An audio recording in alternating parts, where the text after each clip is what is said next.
Captain's log, stardate 57931.4. The crew is restless. After spending too many months piecing our ship back together, we're finally about to venture out on a new mission. And the crew isn't letting this unprecedented ion storm slow them down. They're ready for something different. I know I am. Perhaps more than any of them. Fortunately, nothing ever stays the same. It's entropy, the nature of the universe. Change is inevitable. And while entropy says order gives way to chaos, in this case, change is good.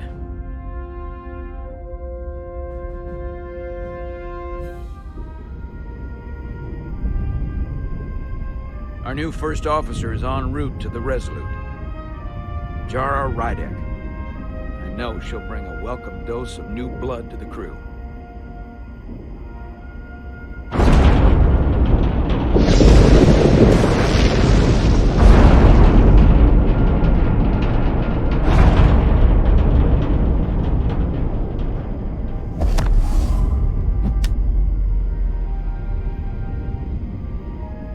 Thanks. No problem. I'm not great with flying. But these little shuttles are the worst. Here's a tip, don't close your eyes. You'd think that would make it easier, but it only makes it worse. Look out the window, pick a star, and just focus on that. I'll give it a try.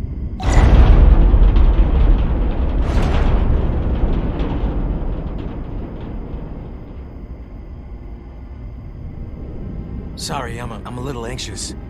I hadn't noticed. I'm on my way to my first assignment. When we get to the starbase, I'm transferring on to the Resolute. So am I. It won't be easy for Jara to step in at the 11th hour like this. But if she's half the officer I knew she could become when she was a cadet at Starfleet Academy, she'll be the XO this ship needs right now.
A starbase on the very edge of Federation space. Long way from home now.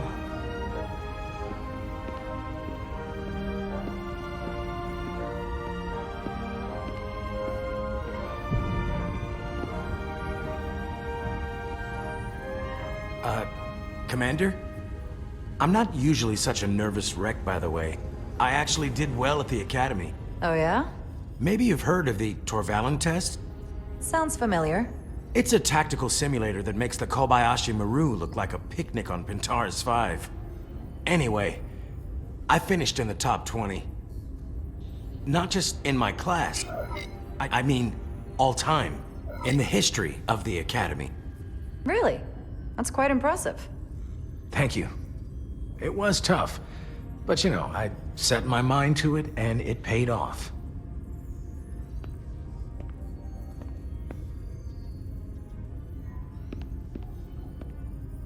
Please place your hand here. Hold it there for a few seconds.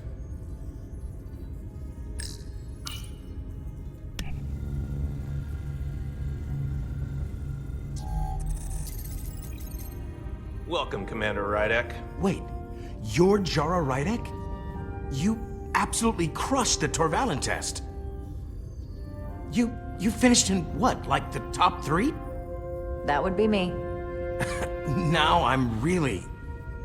It's an honor to meet you, Commander.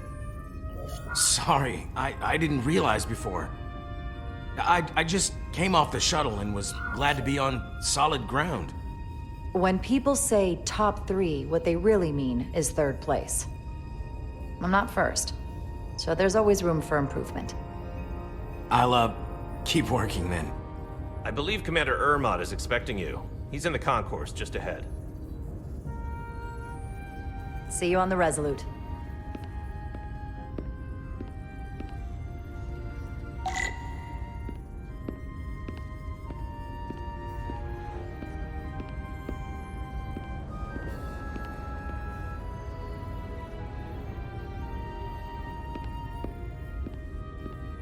Good day, Commander.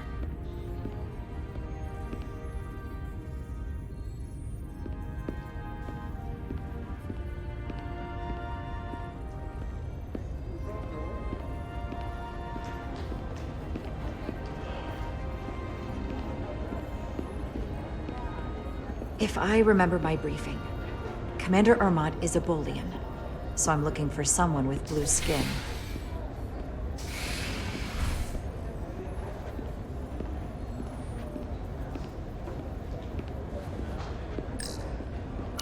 Starbase 128 has 4 docks.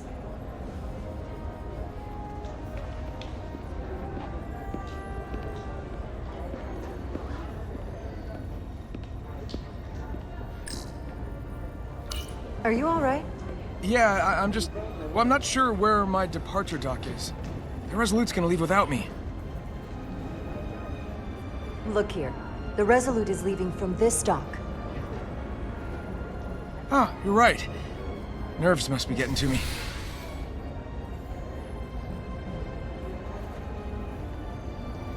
Thanks so much, Commander.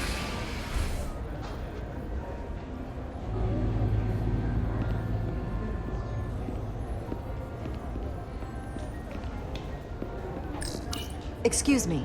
Have you seen a Bolian around here? Yes, sir. Right back there, near the replicator. Ah, there he is. Thank you. Happy to help, Commander.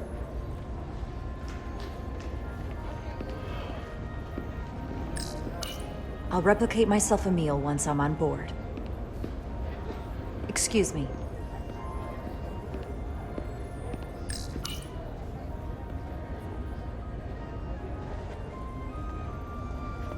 Welcome to the edge of the galaxy, Commander Rydek. I'm Commander Jan Ermot, Operations Officer on the Resolute. Commander? I hope there wasn't too much trouble getting here. This storm isn't making anything easy for us right now. I know conditions are less than ideal at the moment. It was a bit bumpy, but otherwise okay. My apologies. This storm is unlike anything I've seen before. We're grateful you were able to come fill our first officer vacancy at such short notice. From everything I've read and everything I've heard, we're lucky you were available to us. Coming from a premier starship and all. To our little research vessel. What exactly have you heard about me? First in your class at the Academy. Received the Starfleet Award of Valor during the Dominion War. Most recently, Tactical Officer and Chief of Security on the USS Endeavor. You've done your homework. Like I said, we're very lucky.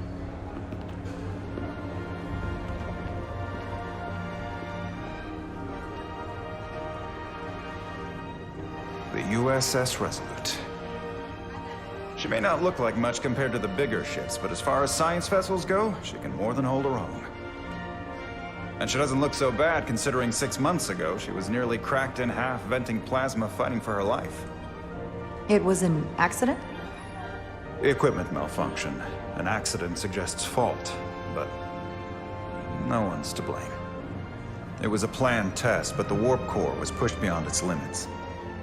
It destabilized the dilithium, there was a runaway reaction, and the warp bubble deformed.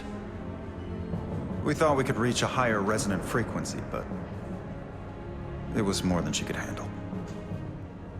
Cost us our first officer and 22 of our crew. At the end of the day, we're all responsible for each other. That's what it means to be a crew. I can't even begin to imagine what that must have been like for you. I'm so sorry for your loss. Thank you. It does weigh heavy. There are some things you can't forget. It's been 6 months. What's the attitude among the crew now? Unsettled. But I hope that a new mission will help them move forward. If not, move on. Listen. I realize you've known Captain Solano for quite some time, and I'm sure you're ready to bring your best. But I should warn you that when the captain announced you would be the new first officer, there were those who felt it was a mistake, that he should have promoted from within. So you might want to tread lightly at first. Until they come to value your contributions as much as he does. Trust is earned, and it sounds like I have my work cut out for me. But I plan on winning them over. I don't doubt that. I just figured it was better to know what you were walking into. Of course. Starfleet has assigned us a high-priority mission to the Hotari region. I'll let the captain brief you on board.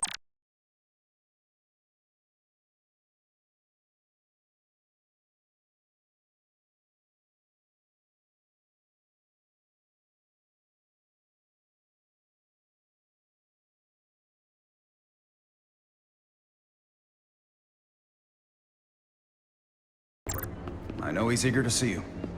Will we be mission ready in time? We have every intention. The crew has been working around the clock to get the ship ready. There's still so much to do.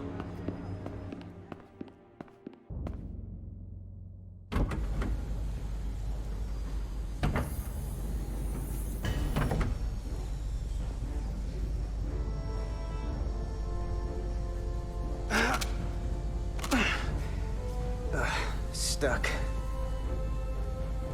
I got just the thing.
Is that.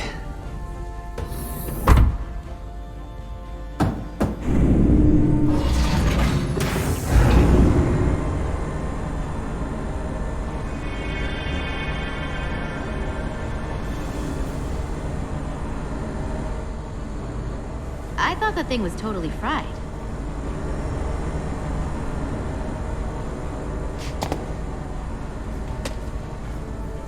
Nice work, Carter. Nothing to it, Neely. And not a moment too soon. The boss wants us down in engineering. Like, now.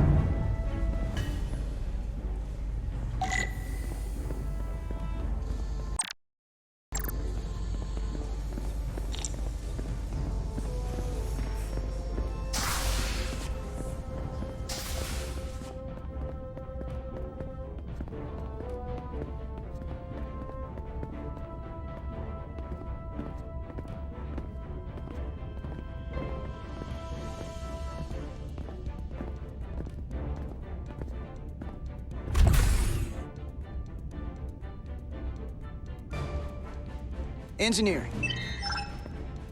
I heard the new XO just arrived. Won't be long before we get underway. I just hope whatever Chovok called us down for, it's something good. I can never tell with him. I'd rather not end up degaussing plasma manifolds. Hanging upside down makes me queasy. You and me working together, we can tackle anything he throws at us. Your optimism is positively contagious.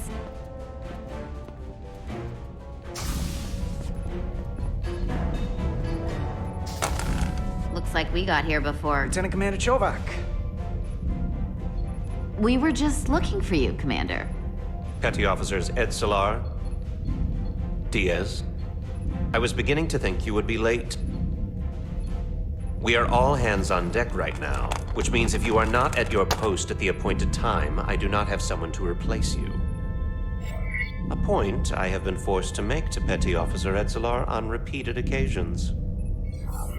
So you're saying we're irreplaceable, Commander? That is one interpretation. Another would be that I would replace you if I could. You can interpret as you see fit. So, I don't suppose you wanted us down here to check in before we go off duty? Equip yourselves in EV suits to work on the exterior of the hull. I need you to tune the structural integrity field for optimal performance. The subspace distortions and ionic interference we are experiencing are preventing the proper calibration, but this ship must be ready to depart shortly, despite the storm. The precise nature of these disturbances are not fully understood, but many systems have been affected by the wide band of emissive activity. Whatever it throws at us, we'll be ready. We've got the best chief engineer in the fleet. I am a Vulcan, Mr. Diaz. Flattery is not necessary. All that I require is that you do your job. Right now, that entails critical preparations, because long-range sensors show that these disturbances will be more severe at our destination, the Hotari system. You have your orders. Do not delay. Yes, Roger Commander that. Chovak. All hands on deck. What's that? All hands on deck. That's what Chovak said. You know what that means? It means this ship isn't ready to go out and the brass know it. So they're throwing every warm body at it. And they're going to leave on schedule. Consequences be damned. Now, you gotta have some faith, Nilly. Starfleet Command wouldn't send us out if we weren't ready. 6 months ago, I probably would have said the same thing. But this isn't just any old refit or any old relaunch. Oh, whoa. Excuse me. A lot of new faces coming on board. It's gotta be tough coming as a replacement. That's for sure. They seem all right. Something that happened 6 months ago while they were off on another ship? Well, that's nothing to hold against them. Yeah, you're right. I guess getting a little new blood on board doesn't hurt. Hold on. Now there's an old face I didn't expect to see again. Hey, Miranda! You weren't gonna leave without me, were you? Miranda, you're here? We thought you were staying on the Adirondack. Transfer came in at the last minute, so I figured I'd slum it on this bucket of bolts. Looks like you got her back together pretty nicely. I wasn't sure what to expect. Don't talk badly about one of the best ships in all of Starfleet. We've rebuilt enough of her by now. She better be one of the best. We'll see about that. But I am glad to be here. He still owes me a bottle of Saurian brandy. Don't think I forgot. Oh yeah, it's coming back to me now. Maybe Carter can rustle up that bottle and we can give you a proper welcome. As soon as we wrap up this quick little spacewalk.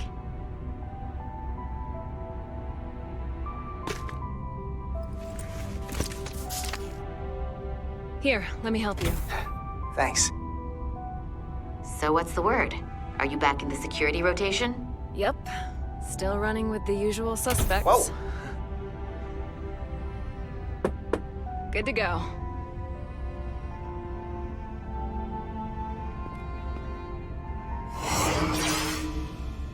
See you on the other side. Activating magnetic souls.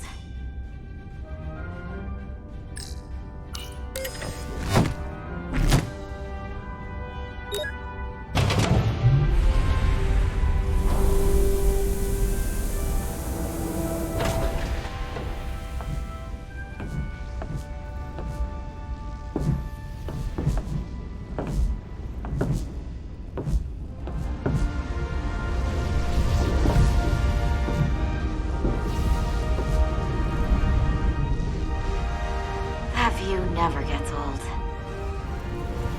Let's go.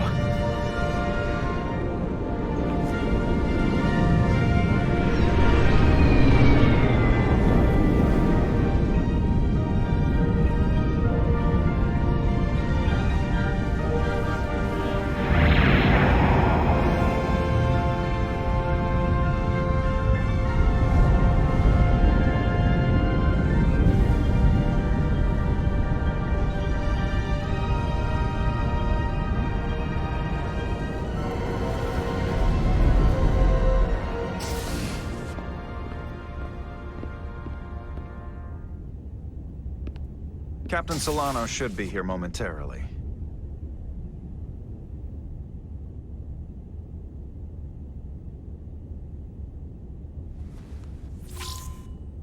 You'll have to forgive me, I don't know much about Kobleods. But my understanding is you need a steady supply of duridium to keep your cell structure stabilized, or bad things start to happen. And we have plenty of duridium in sickbay, so there's no risk of running out. Thank you. Feel free to make yourself at home. And help yourself to whatever you like from the replicator.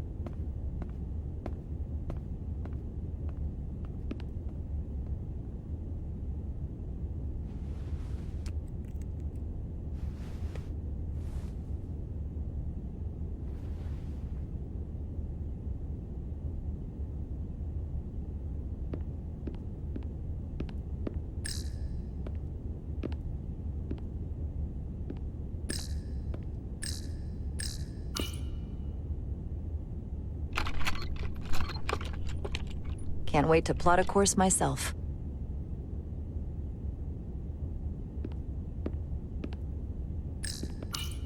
Just a sip of something. Tea.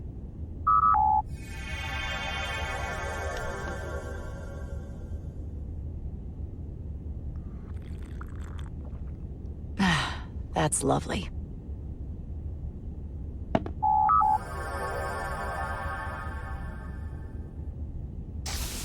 Jara Rydek. Last time I saw you, it was graduation from the Academy. You'd already secured one of the most prestigious assignments possible. And you were burning with enough ambition to fuel 7 trips around the Necrid Expanse. It's good to see you again, Captain. I could not be happier to have you on the Resolute. My only regret is that we couldn't provide you with a warmer welcome. The arrival of a first officer to her new ship deserves a bit of fanfare. That would be totally unnecessary. I don't need any pomp and circumstance. You've been here all of 5 minutes, and already you're trying to make us more efficient. I like it. As I'm sure you've heard, we've had a rough go of it these last 6 months. The ship suffered some damage, but not nearly as much as the crew.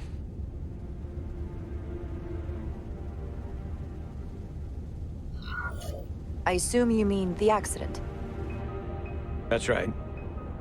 The tragic accident, really. We were on the verge of a major scientific breakthrough. A quantum leap forward in warp core technology. 10,000 teradynes per second. The ability to travel at a sustained rate of speed longer and faster than we ever dreamed. What would have been the crowning achievement of my career. Right there. Within our grasp. Until it all went so horribly wrong. We pushed her too hard, and a warp core malfunction overloaded the system, creating a pressure gradient way beyond what the ship can handle. It was heartbreaking. We lost some of our best people. As captain, I have to take full responsibility. It was my decision to make, and I have to live with the consequences. You're being too hard on yourself. It wasn't your fault. It's not a question of blame. It's about responsibility. No matter what the circumstances. In my defense, I will say, I might have avoided the whole ordeal if my senior staff had been willing to trust me. There was a lot of pushback from my former XO, and I think that cost me his confidence. I don't want you to pull any punches. Certainly not on my account. But once we decide on a course of action, I need everyone to fully commit to the mission. Anything short of that just won't work. And that's when things start to go sideways. Whether I agree or disagree, I can promise that I'll be honest to a fault. Good. That's exactly what I'm looking for. But at the end of the day, it has to be my call. Look, I'll be blunt. We can't afford another mistake. Or at least, I can't. I feel like my career is hanging in the balance here. We need a win. Something to restore the crew's confidence. I understand. On a more positive note, Starfleet has tasked us with what they're calling a mission of the highest priority. Escorting a senior diplomat to Hotari space. Two previously peaceful and otherwise non-aggressive civilizations now find themselves on the brink of all-out war. So it's a peacekeeping mission. I see it as a golden opportunity to not only prove what the Resolute and her crew are truly capable of, but also a mission for which we're uniquely qualified. This ionic storm. Our long-range sensors suggest it's several orders of magnitude stronger than anything on record. A total anomaly like nothing we've seen before. And you'll never guess where it leads. Hatari. Exactly. Very nearly in the precise location where we're headed. Where I imagine the interference will be exponentially greater. But the diplomat will brief us on the details of the rendezvous. So basically, we're being sent into the eye of a storm, more powerful than anything on record. Well, yes. But we're taking every precaution. But I don't want to get ahead of myself. I expect we'll have some rough sledding when we arrive, so I need you to prepare the crew for the worst. There's just one more thing I want to clarify up front. The metric that for me will be the ultimate measure of your success. What is it? If after serving as my first officer, you don't one day find yourself with a ship of your own, then I will consider it my personal failure. When that might happen is entirely up to you. But it goes without saying, you have my full support. It's been a dream of mine since before I can remember. So I would be honored to become a captain someday. As long as you're willing to do the work, you have my promise. I'll do everything in my power to see that it happens. Thank you. Come, let me introduce you to the crew.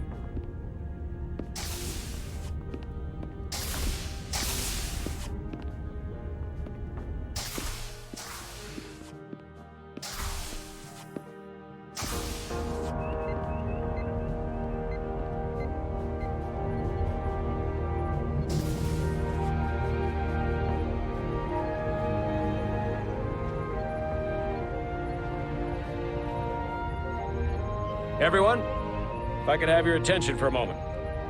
I'd like to introduce Commander Jara Rydek, our new first officer. Some quick introductions. This is Lieutenant Handar, our helmsman, one of the best in the business. One of? Well, what he lacks in humility, he more than makes up for in ability. A pleasure to meet you, Commander. Likewise. Next, we have Commander Westbrook, our Chief Science Officer. I've come to rely on his expert counsel on a regular basis. Pleasure. Commander Rydek, it is such an honor to meet you. This is our Tactical Officer, Lieutenant Bedrosian, who's been looking forward to meeting you for about as long as I can remember. I've been following your career for quite some time. And I look forward to learning as much as I can from you. If anything, the honor is mine. Well, I have to admit, one of the reasons I've followed your career is because you're part Kobliad, because of what you've overcome. Starfleet stands up for people who can't defend themselves, and you were one of those people once. But since then, you've done so much to protect others who need it. I really admire that. So, you've been something of an inspiration to me. Not that I've done anything close to what you've done, but you definitely set a standard to strive for. That's very kind of you to say, but enough about me. We have a lot of work to do. Oh, yes, of course. And then, of course, you've already met Commander Ermont. Please, do everything you can to make Commander Rydek feel at home here. I'll be on the starbase. I have an urgent meeting with the starbase commander to get our authorization to get underway. If they drag their feet any longer, we won't make our rendezvous. The bridge is yours.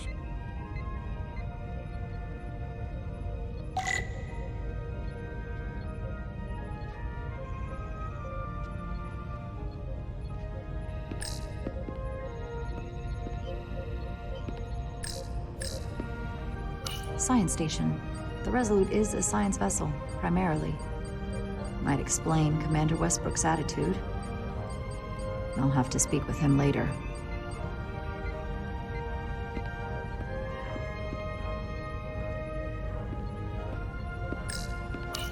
Tactical station. Hopefully a diplomatic mission won't require we use our weapons much. But if it comes to that, we'll be ready.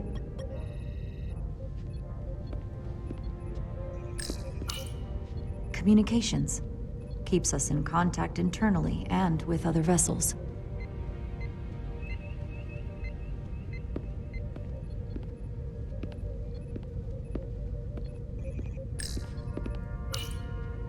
The helm.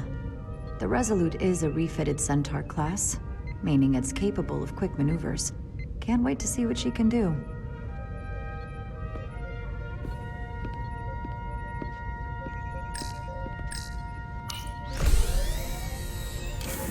Tactical holodais. Just like they've got on the Excelsior.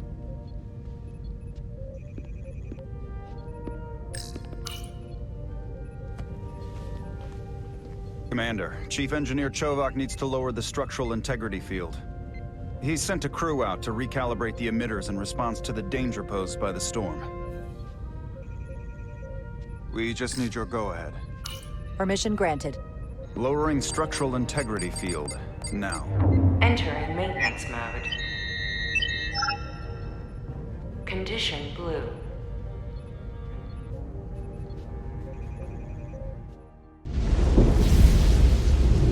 The storm is getting worse. Looks like they turned off the SIF. Great. Let's get to that emitter.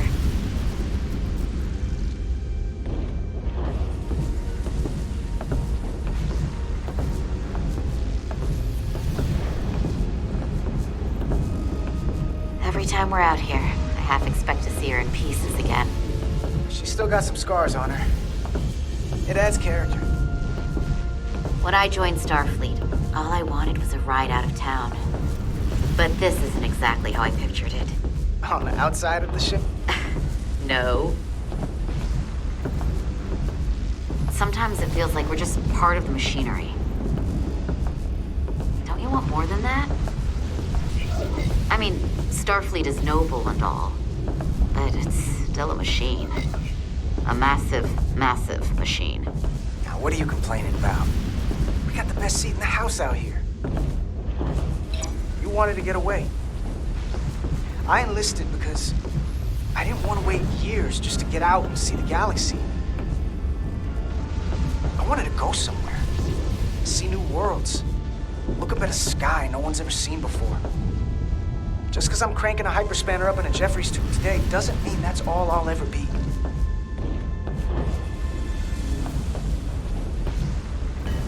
Diaz to Commander Chovak. We are at the SIF emitter. Acknowledged. You may proceed with the recalibration.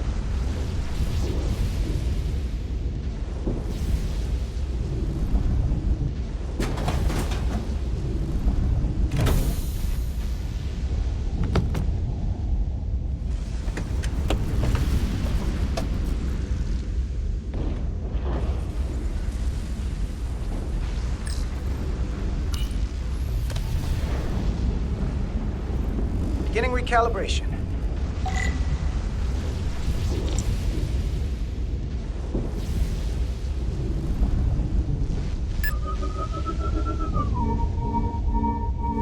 Careful. Too much action and harmonics will deflect the alignment.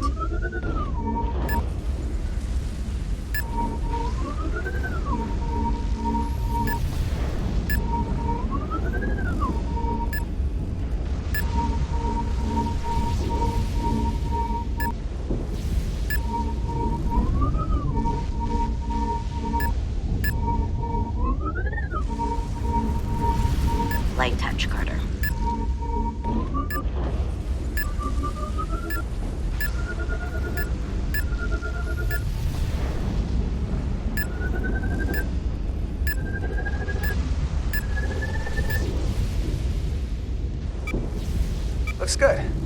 That wasn't so hard.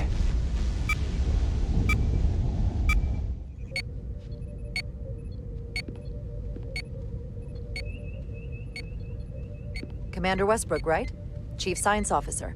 You remembered my name and my rank. Impressive. Yes, I'm the Chief Science Officer, and I have the dubious honor of being the most senior officer on this bridge. I know this ship inside and out. Better than just about anyone. What a very impressive list of credentials. This is a research and discovery ship, first and foremost. Now with a former tactical officer as its new first officer. I'm curious, though. A Kobliad, or half in your case, is an odd choice for first officer, given your vulnerable condition and all. But if, as an example, we found ourselves in a hostile situation, and you were suddenly incapacitated because you needed an infusion, what would happen then?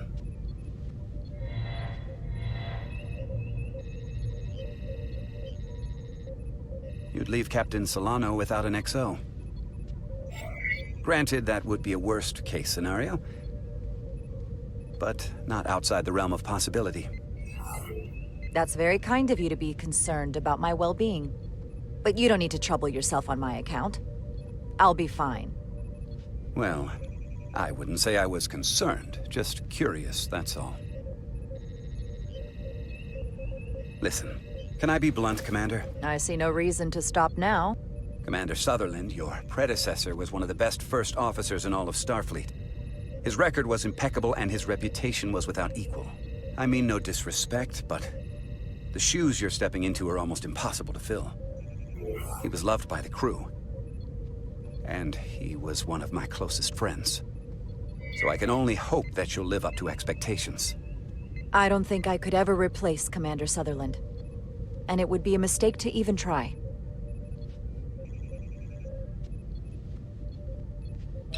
Seeing as Captain Solano is on the starbase, let me give you an update on this ion storm we're flying into. It's unusual, unlike anything I've ever seen. At the moment, I can't tell you if the Resolute will shrug it off or if we're putting ourselves at risk. However, if we learn more about its patterns, its nature, we can come up with a scientific countermeasure. Just a moment.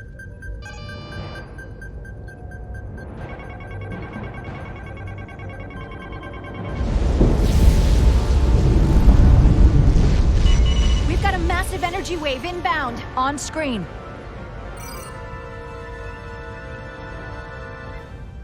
Tracing its trajectory. Starbase docking clamps are holding. The storm's emissions are fluctuating, coming in waves. And if my projections are right, we're about to get hit by a wideband burst of ionic energy. Like a tsunami. I'm reading power abnormality. Red alert! Aye.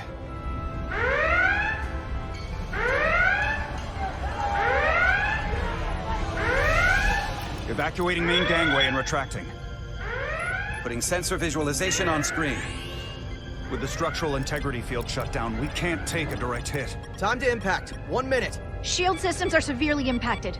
We have limited protection. I need every available solution. What are our options? We can weaken the impact of the storm with a deflector pulse. There's a better way. I'm sending all auxiliary power to the deflector dish. Send the aux power to the shields. We can't reactivate the entire shield bubble, but it's a directional threat. So we can orient all we have towards the wave. You have to believe me. We only get one shot at this. We can't afford to get it wrong. Bedrosian, get those shields up. Rerouting power to shields. Stand by. I need a heading. We've only got one shot. Understood. On my command.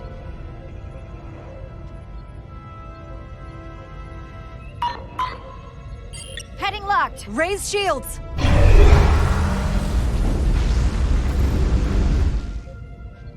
This is it! All hands, brace for impact.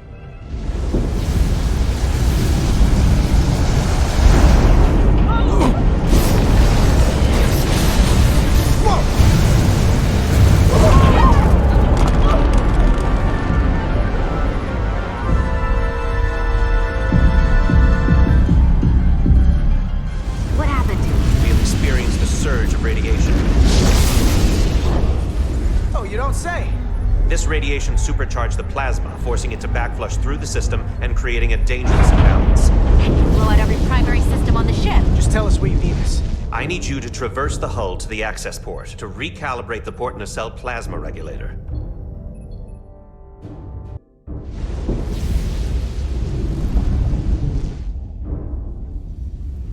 We've reached the first access point. Understood. Do you see the override for the level 1 failsafe circuits?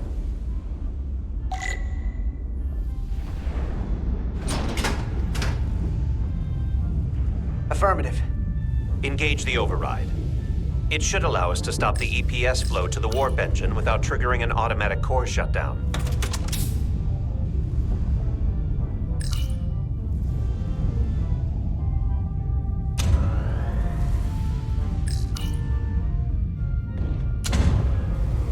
Failsafe override engaged.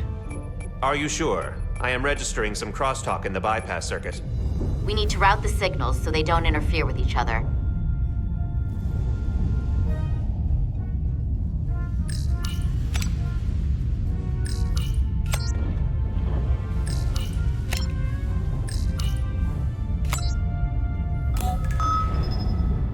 Diaz to Resolute. The failsafes are temporarily disabled. Moving on to the EPS regulator. Heads up, Carter. What is that? One of the discharges coalesced. It's coming right toward us. I'm gonna try to disrupt it with my phaser.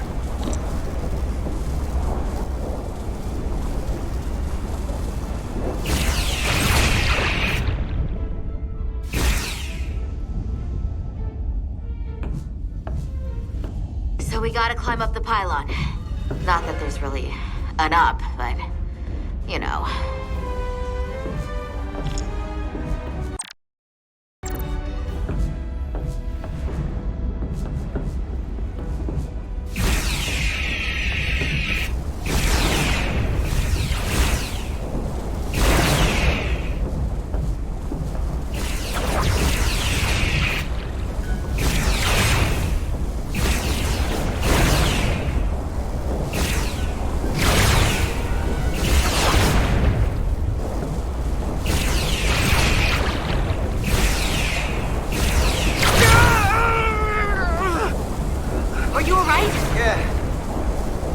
Most of it. Just snuck up on me. No damage pursued. Energy dampening is down to 60%.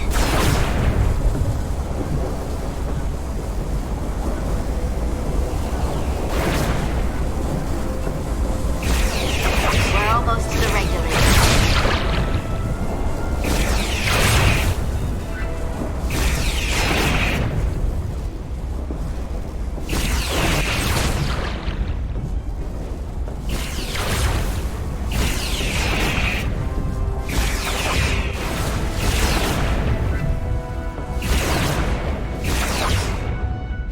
We're at the regulator.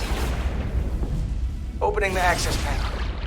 I am now halting the EPS flow to the port nacelle. We have little time before it causes an overload in the engine. You must work efficiently.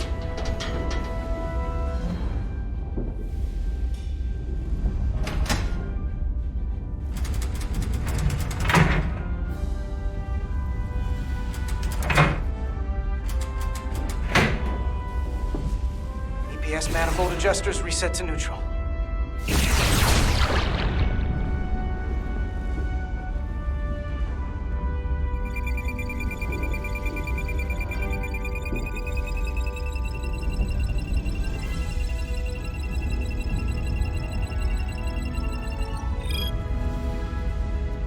The EPS lines to the port warp engine are back in balance. Almost done. Once I cycle the manifold nozzles, Chovak can...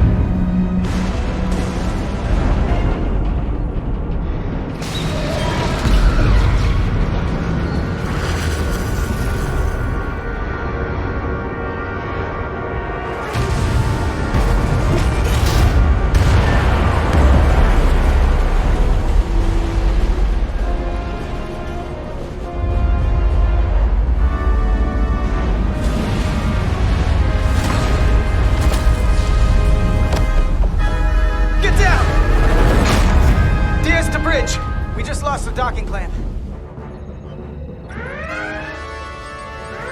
got a lot of debris coming down. Hull vibrations, too. We can't finish the EPS regulation in these conditions. Please advise. We have to release the ship from that other docking clamp or the hull will be ripped apart. There's a problem. The clamps are supposed to disengage automatically in an emergency, but it's not working. Not working. What are our options? The docking clamps are fitted with exploding bolts for an emergency release. We've got crew out there. That'd be like setting off a bomb next to them. Maybe there's another way. Starbase is hailing us. Put him through. Resolute, the remaining mooring arm is failing. You need to disengage from the starbase now. The damage to the station will be catastrophic. We have crew outside and are looking for the We safest have way to... people on this station. If that mooring arm breaks, we could lose dozens of crew. Commander, hear me out. Reverse the polarity of the hull, which theoretically will repel the docking clamps. And repel the engineering crew right off the hull into the storm. This is Captain Solano. Put me on screen. Go ahead. Captain, we have a situation. Commander, what are you doing? Blow the bolts on the docking clamp. The captain doesn't know the whole story. I'm giving you an order. Jara? Yes, sir. Disengaging the clamps. They're gonna get hammered with debris out there. The captain made himself quite clear. Reverse the polarity. There is protocol. And there are lives. What is the holdup? Starbase, stand by.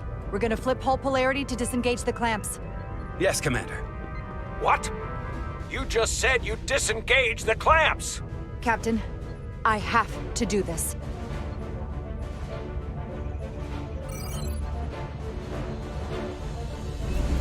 Repair crew, this is Acting Captain Jara Rydek. Be advised, we are going to reverse hull polarity to free us from the remaining docking clamp. Tether yourself and deactivate your boots on my mark. Understood. 8, 7, 6, 5, 4, 3, 2, 1. Mark!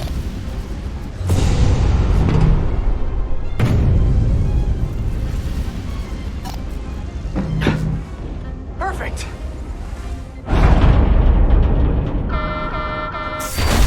Plasma imbalance is reaching critical condition. We are moments from primary system failure. I got it.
I got you.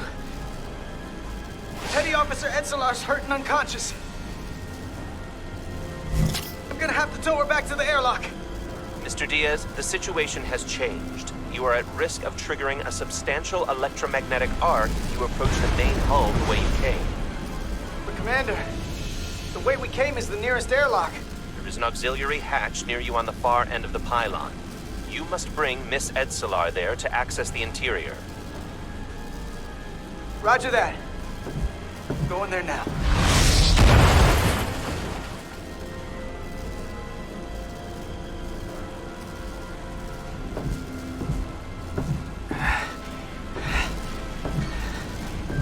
I'm at the auxiliary hatch.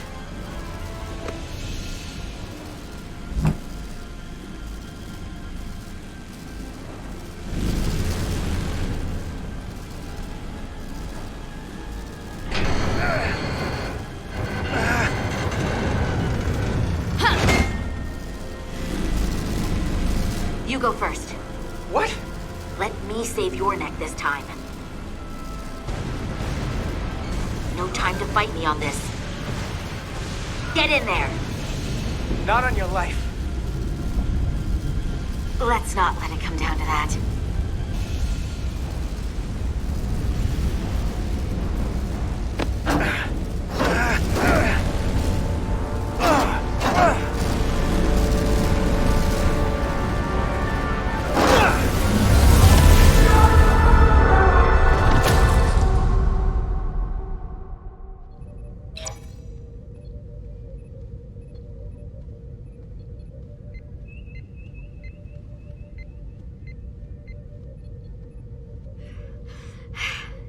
We made it.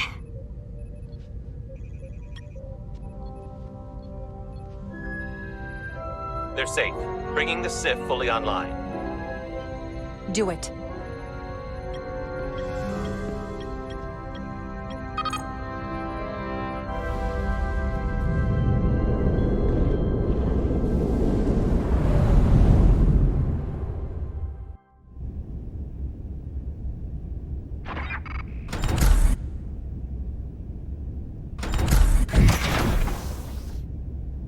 Nilly.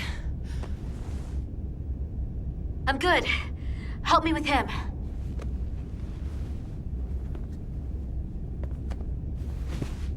Let's get this off. Medical. Got one wounded at my location. Carter. You don't look so good.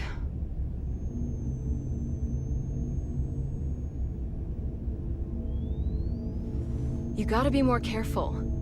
I just got here. I'm not ready to see you two get blown to space dust just yet. Now let's get you down to sickbay. Great.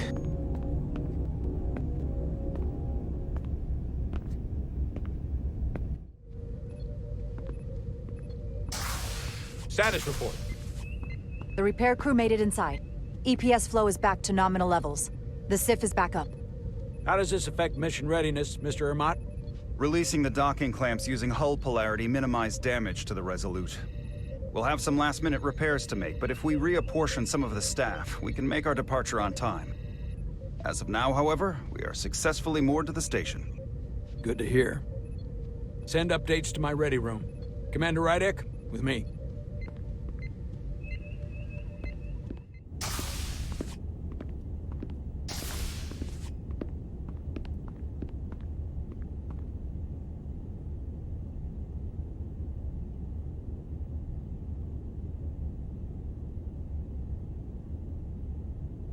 You disobeyed my orders. Well? I'm sorry for that, Captain. I did what I thought was— You disobeyed my orders! And not just in front of the bridge crew, but the Starbase staff as well. That's going to get around. My name's already tarnished around the fleet. But what is it going to do to my credibility on this ship? From the top to the bottom. Bridge to lower decks. Captain, I told you I'd be honest, so here it is. Maybe I shouldn't have disobeyed a direct order, but you were wrong.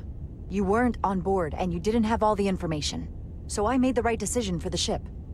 If you're worried about your credibility, put your ego aside and trust your crew. Trust me. You might have won some fans on the bridge with that stunt, but not everyone. Lieutenant Commander Chovak has already bent my ear. I'm sure he doesn't take it personally. He'll get over it in time. Mr. Chovak is more complicated than he would want to admit. I guess we all are. And, if I'm being honest, I'm not sure what I would have done in the moment either. You never really know if you weren't in those shoes. So, let's just boil it down to, you did what you had to. That'll have to be good enough for me. You placed a lot of trust in me, bringing me here. I feel like I've let you down. I brought you here for a reason. I'm still sure it was the right one. Despite it all, we got our final Starfleet clearance to depart.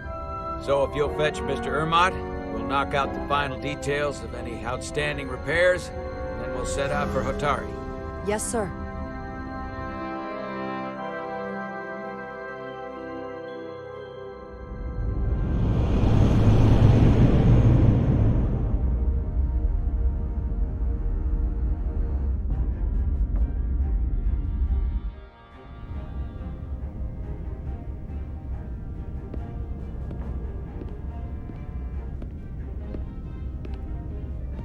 All departments reporting full mission readiness. We've got our full complement on board. This is my favorite moment, right now. The start of a new mission is always full of possibility. The Orion Syndicate could sell it as a drug. Don't let the Admiralty hear you say that.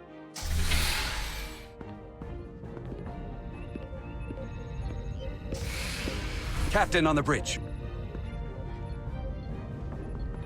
Sit. Sit, everyone. You all know, I'm not big on speeches. We're embarking on the first mission since our refit. Let's make it a good one. Disengage docking clamps.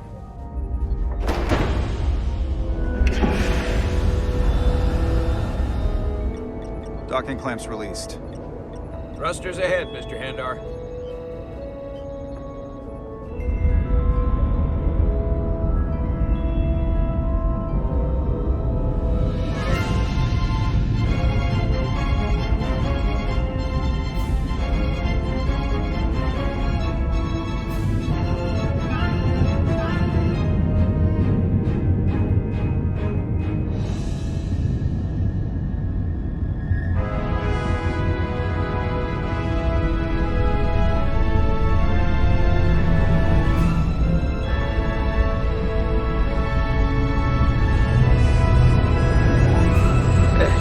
Do it. Set a course for the Hotari system. Prepare to go to Warp 8. Aye, Captain. You know what? You take this one. Me?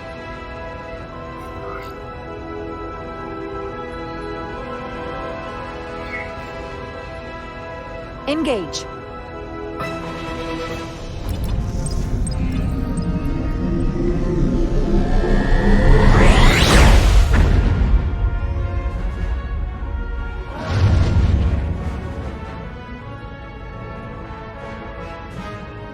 Simple, but effective.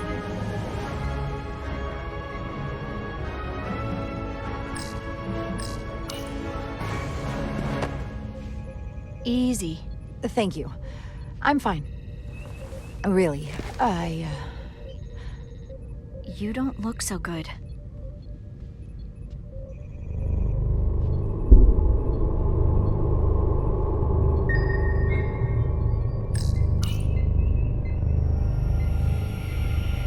I have to get to sickbay.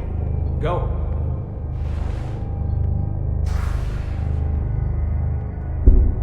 Commander, help me get her inside!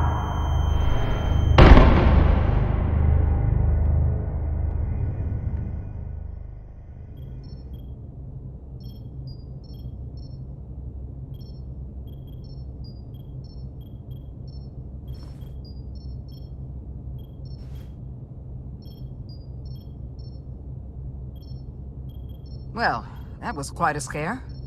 A few minutes more and it would have been one of the shortest tenures on record for a first officer. Is that the engineer that was out on the hull? That storm did a real number on him, but he'll live. Just needs rest. You should worry about yourself. Your deridium levels got dangerously low and destabilized your cell structure. This is definitely one of the more memorable first days I can think of. My name is Dr. Aram Duval, Chief Medical Officer. To be honest, I've never met a Kobliad before. You're... rare. I know. I was going to say special. Your people's numbers have dwindled, despite the Federation's efforts to find a more readily available alternative to the deridium you need to survive. Yet you joined Starfleet, and managed to thrive. I imagine the responsibility must be overwhelming. Maybe even a burden at times. It does make me unique, but it's not a burden at all. I'm honored to be Kobliad, to represent my people. As you should be. And don't worry, I won't treat you like a science experiment. I just do the science and leave the experiments to Solano. You don't agree with his methods? I don't agree with his definition of acceptable risks. Not when the lives of your crew are at stake. My professional opinion is that the accident took a toll. More than he's willing to admit. He's overstressed, operating in the pressure cooker of his own mind. Which is never a good headspace when the lives of your crew are at stake. What concerns me is that now he's even further away from the thing he's been chasing his entire career. Breakthrough discovery. The major innovation. Something he can put his name on. But the more the time passes and the further out of reach it gets, the more risk he'll be willing to take. I think after what happened, Captain Solano's learned his lesson. And whatever ambition he once had is on hold for a while. He may say that, but we'll see what happens. And I have to give you credit for what happened on the bridge. It took guts to defy a direct order. Huh. I guess word travels fast around here. It's a small ship, and everyone's curious about the new XO. Fortunately, your cell structure's almost completely stabilized. And I'll spare us both the lecture, but I do feel it's my responsibility to remind you, without regular infusions of Duridium, you will not live. It's as simple as that. Understood. Then, my work here is done.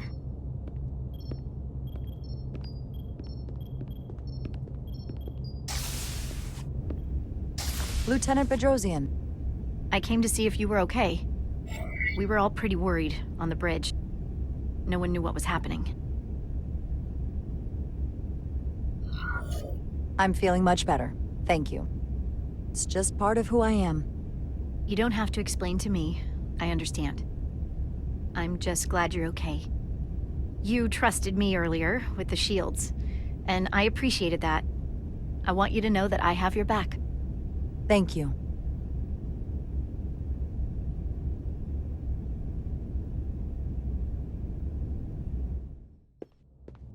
Now, Carter, the emissions that gave you that burn are quite unusual, like everything else that goes with this storm.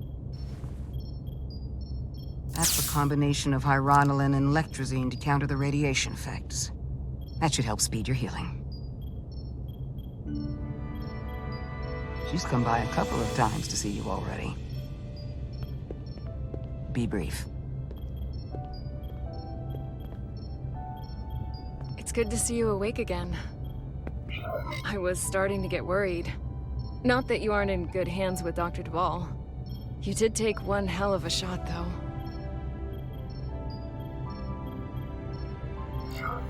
So, be honest. How bad do I look? You look rugged. Rugged? Okay, how about heroic? Millie was looking in on you too, by the way. But since it's just us right now, I had a chance to think about this while I was away. And I thought it was important that I just come out and tell you. Instead of tiptoeing around it. Or worse. It's okay, Miranda. You can tell me anything. I know that. Then come on. Just spit it out. I'm trying. Let me talk. What I'm trying to say is, we've been really good friends for a long time. But I got back here and I couldn't ignore it anymore. I want to see if there's more between us than just being friends. You don't have to explain it. I feel the same way. There is something between us. So, do you want to find out what that something is? If it's there for you, and it's there for me, why not give it a try? We don't have to put too much pressure on it. Let's just see where this goes. I like that. Definitely felt some pressure coming down to see you. Sorry to interrupt, but the patient needs to rest if he wants to get back to his old self. Of course. I'll see you again soon.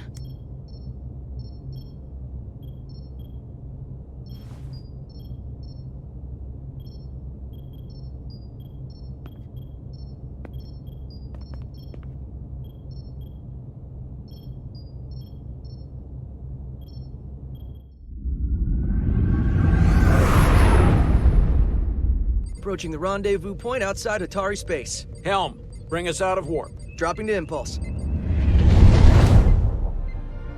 Ionic interference surging, Captain.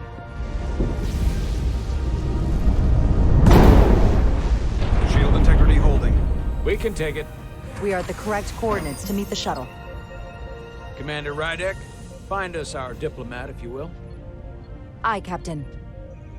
Let's reduce the noise. Filter out environmental signals. I can manually tune what's left for Federation signal types.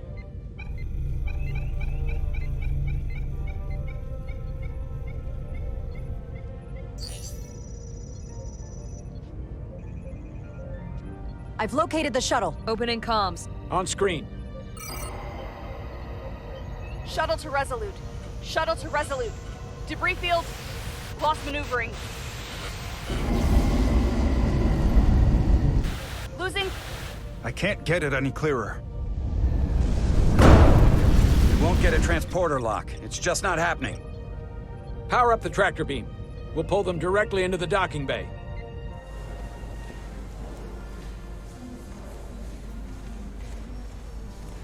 Diaz, you good to run the tractor emitter?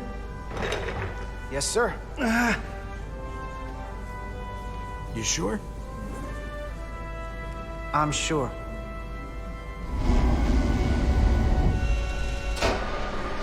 Come on, Diaz.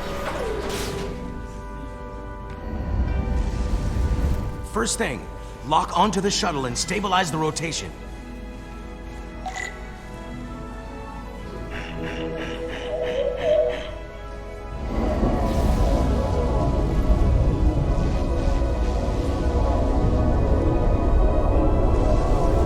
We're pulling in debris. I'm on it.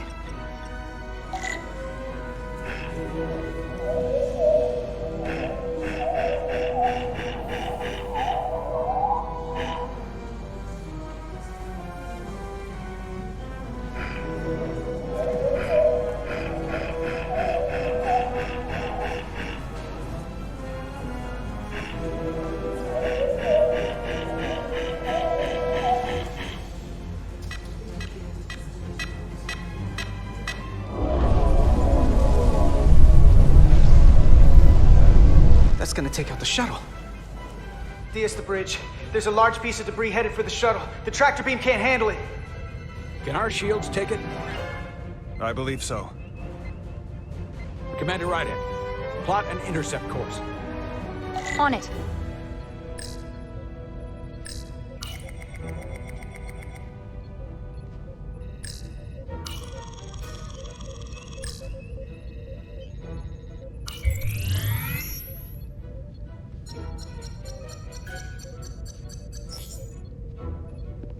Here we go. Maneuvering thrusters bearing 53 Mark 17, 200 meters on an intercept course. Maneuvering.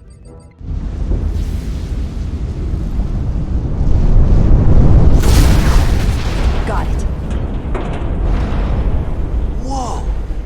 Someone's working hard on the bridge.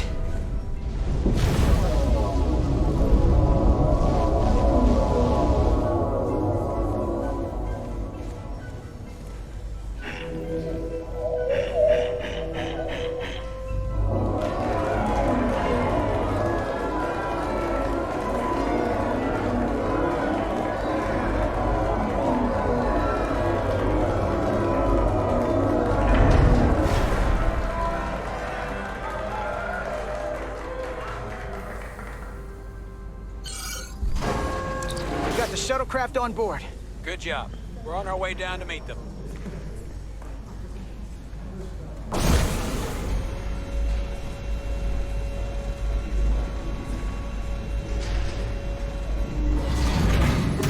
Terra firma, so to speak. Ambassador Spock?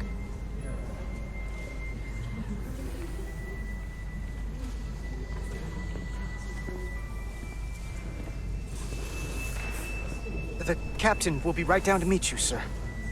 In that case, I will wait for him here.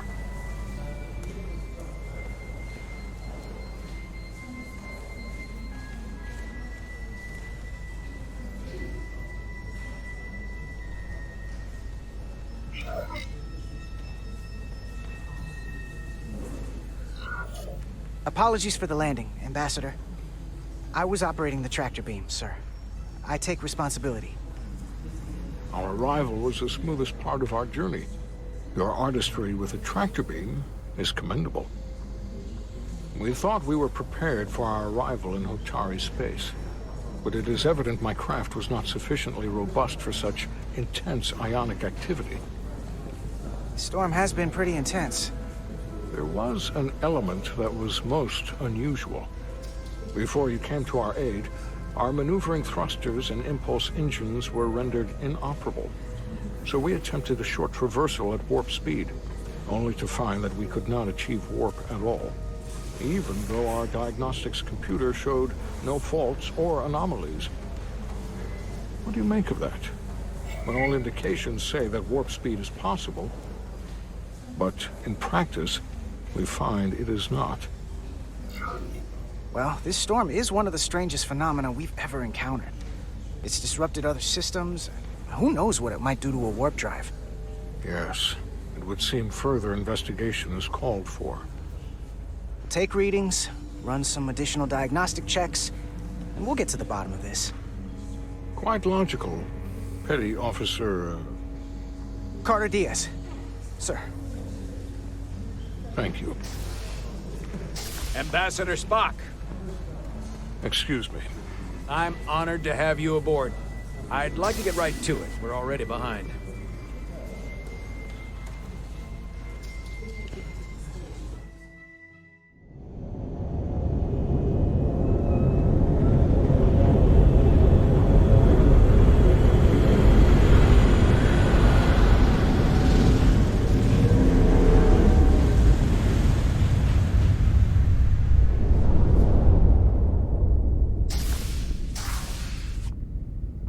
Ambassador Spock, my senior staff.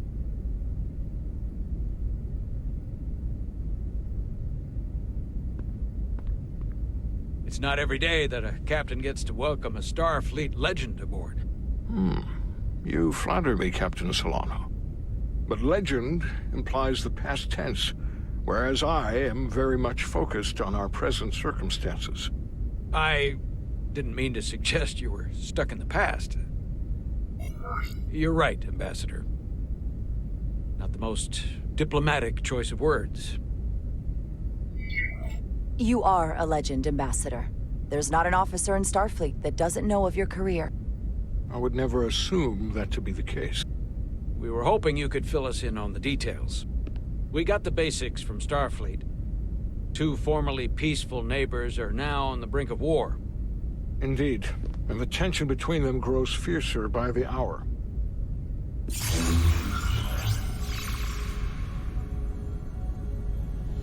Elydia and Hotari. The Elydians are the more advanced species. They made first contact with the Hotari over a century ago. This is Tau, the Hotari moon. It is rich in dilithium, and for decades, the Hotari and the Elydians have shared a mining operation there. The Elydians provide the technological resources, while the Hotari have served as the labor force. The stability of that arrangement was the source of their peace, until recently. The Hotari have suddenly and forcefully seized control of the mining operations and expelled the Elydians from their system. That is the official story, as told by the Hotari when they requested Federation mediation. But the details remain scant. Communications between all parties have been limited by the ionic interference. Have the Elydians retaliated against the Hotari? Or taken any action against them? Surprisingly, they have not yet responded in kind.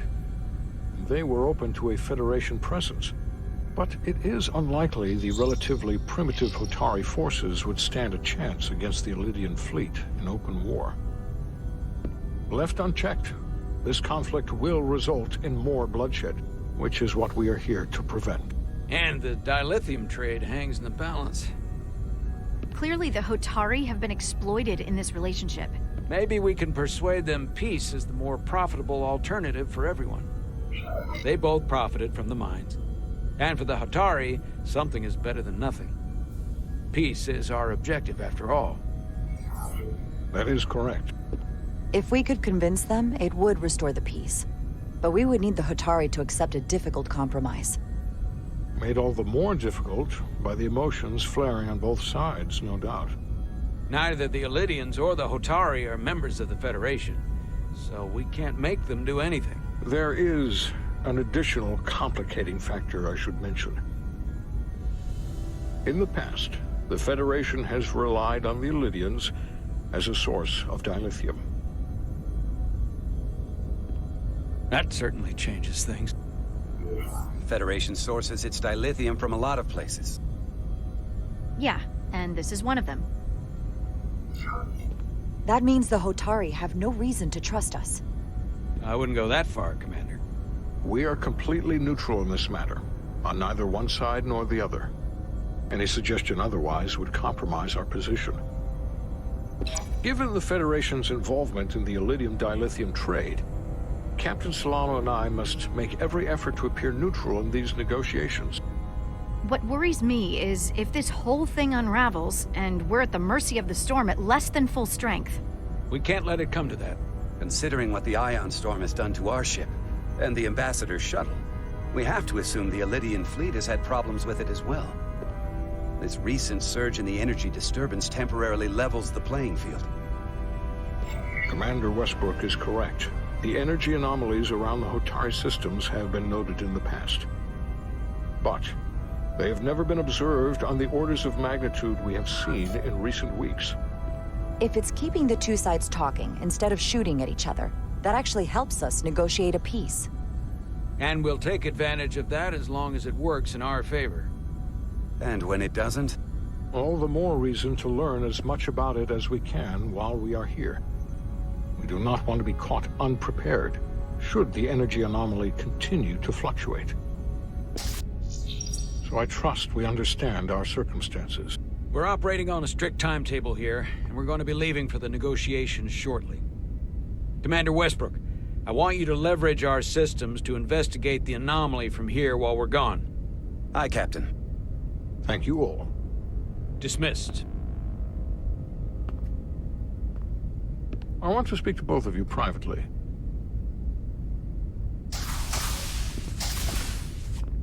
Ambassador Spock, I'd like to make a formal introduction.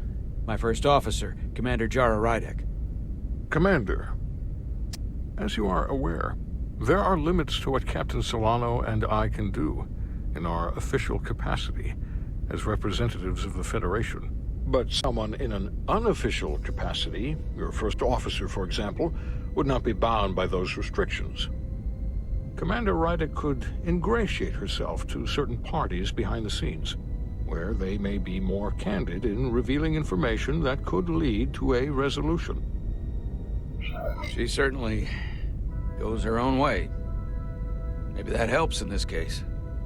It would be unconventional. I'm honored to be included in the negotiation process. You're not just included, you are instrumental. Well, I hope Commander Rydek will have more luck finding out what really happened than we will through official diplomatic channels.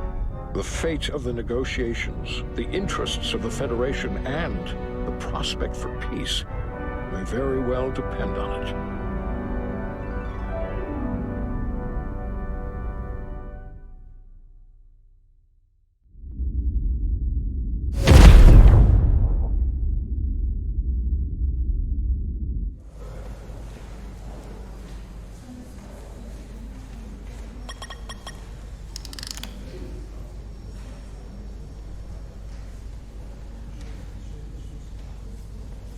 Mr. Diaz, I understand you have already discussed the warp drive failure with Ambassador Spock? I have. It is imperative that the Ambassador's shuttle be flight ready. I need you both to ascertain the root cause of the system failures he encountered. I'm surprised, Commander. I thought you would have wanted to work on Ambassador Spock's shuttle yourself. I respect the Ambassador and his many accomplishments, but I do not derive any satisfaction from interacting with his shuttle as if it were somehow transubstantiated through its association with him. Especially when I have the entirety of this starship to concern myself with. I am not the chief engineer of this shuttlecraft. When you look at it logically, yes, it is just a shuttle. No different than any of the others. There is plenty that is different about it, and that is what you are to investigate. But please limit your findings to observable scientific phenomena. We'll try to restrain ourselves. Then I will leave you to it. Make note of any abnormalities in your report. Carry on. It seems like he's warming up to us. Yeah. Even Chovok has to look at that face and know you've earned some real respect. And I have to admit that I owe you one. You were right to make me go first. I don't know what I was thinking. You've pulled me out of trouble how many times? Call it even. Okay. At the very least, maybe I can track down that bottle of Saurian brandy you're still on the hook for. But first, we have work to do.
Ready to go? All set. Let's run the diagnostic.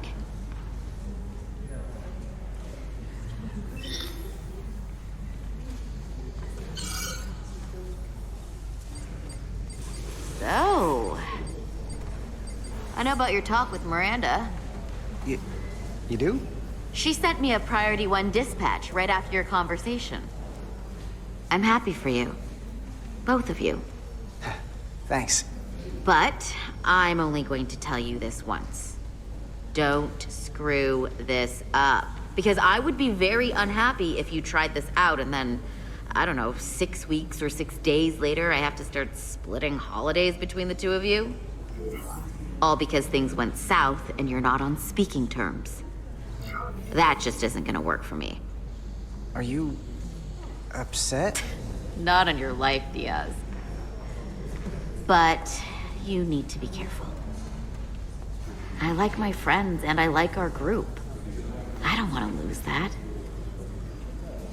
Is that thing done yet? Yeah, it's wrapping up. Let's see. The relays along the primary EPS are blown. The backup relays are all intact. An EPS overload from the warp drive could cause that. But how did the shuttle end up dead in the water? Huh. Well, maybe the ship's data recorder can tell us something.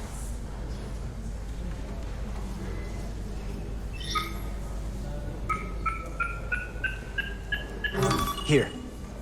They were only about 8 minutes from their plotted warp point.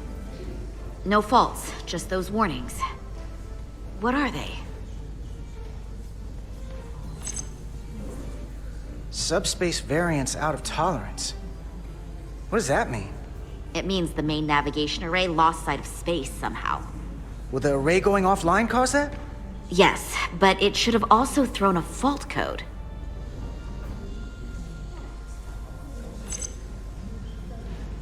there was a complete warp cascade failure. Wow. They're lucky the shuttle didn't turn inside out. Makes me think the computer panicked on the warp field equation. The warp field became inverted suddenly. I've seen this happen when the center warp coil cracks. A cracked warp coil throws a fault code. Still, we should take a look. Any one of these failures should have thrown a fault. If it was caused by a system failure. None of this caused the relays to blow. Roll forward to when that happened. Yes, ma'am. So here, they take a moment to get their bearings and they attempt to re-engage the warp drive. There. That's the relays blowing. And look, there's another warp system alert. They're all the same. Subspace variants out of tolerance, or warp inversions. Finally, there's a complete warp cascade failure. Then it's one of two things. Either a warp coil is cracked, or the navigation array is offline. That makes sense. Divide and conquer. You want to check the warp coils or the navigation array? I'll check the other. Let's not overcomplicate this. One of these systems is likely broken. I'll check the nacelles for a cracked coil.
I checked every coil on the port nacelle for imbalances. If any coil in either engine were cracked, I would have detected it. So, it must be the navigation array. Except it's not. Checked and double-checked. Well, the readings don't lie. Here comes the security detail for the way team.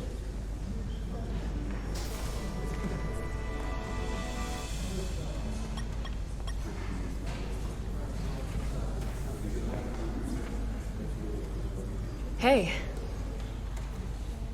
I'm not here.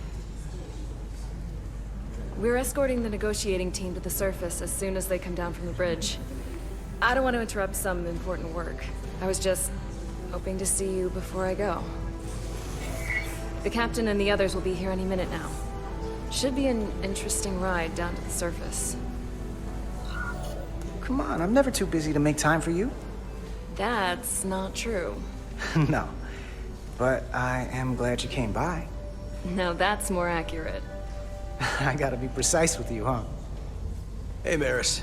Aren't these those button pushers you're always hanging out with? And you're the phaser jockeys we always beat in Parisi squares, right? All aboard for Hotari! That another one of the captain's railroad things? Gotta be. I just usually zone out by the time he gets to the whole, steam engines were the warp drives of their day part. Catch y'all later. You don't want to miss your train. I do have to go.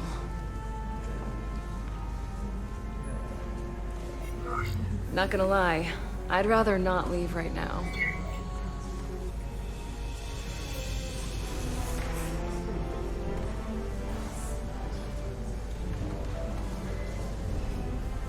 That was nice.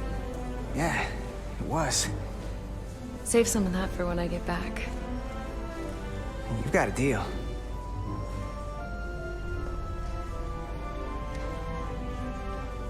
Be seeing you.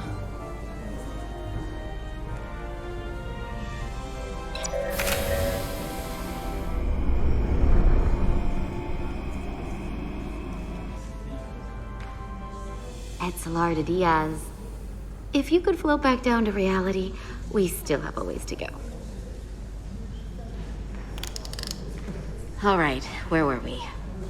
So, the warp coils in the navigation array are fine, but the nav computer doesn't seem to think so.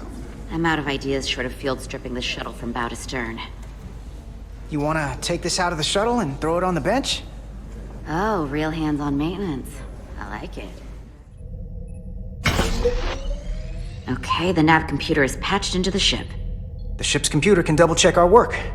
If the shuttle's nav computer is putting out false data, we'll know it. Let's run through the shuttle's logs again. Running now.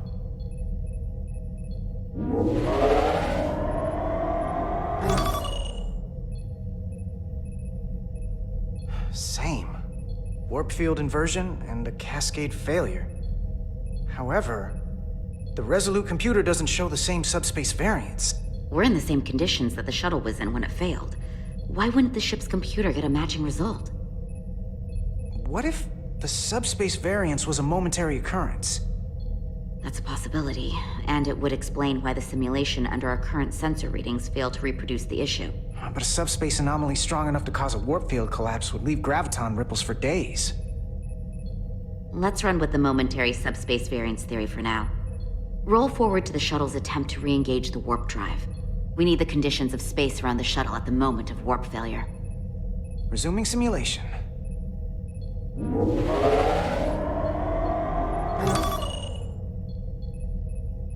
Error in warp field calculation. Cochrane formula variables are out of range. That right there. Take the shuttle sensor data from that moment. Computer, why did the warp field calculation fail? Warp field pressure returned non-orthogonal. Results are undefined. That doesn't help. Wait, what if we use a different ship? Put the Resolute into the simulation instead of the shuttle. Yeah, it should warp just fine. Unless...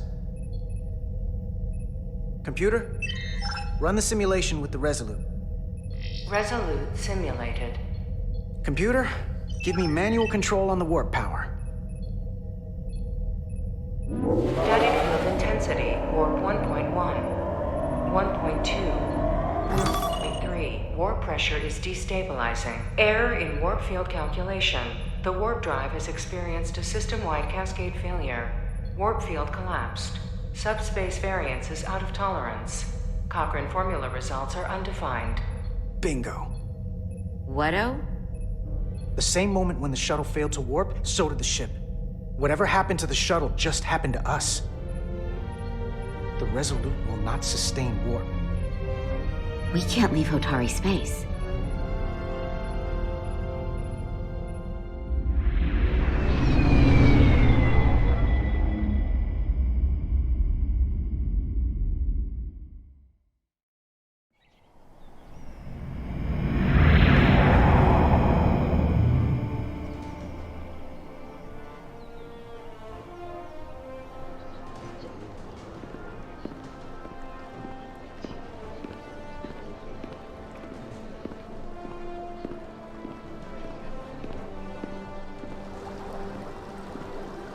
Ambassador Spock, Captain Solano, welcome to Hotari.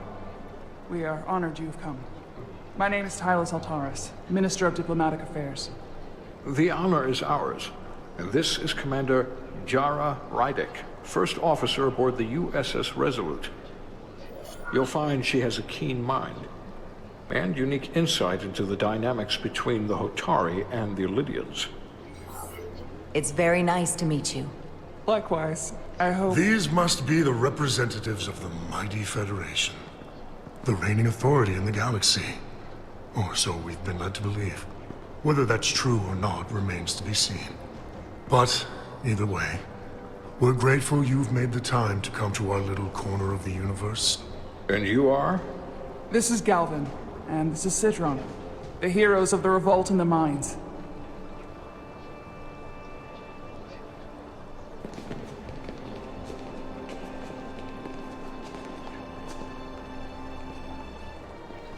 Let's hope this is the last time we ever have to come here. If you'll excuse me.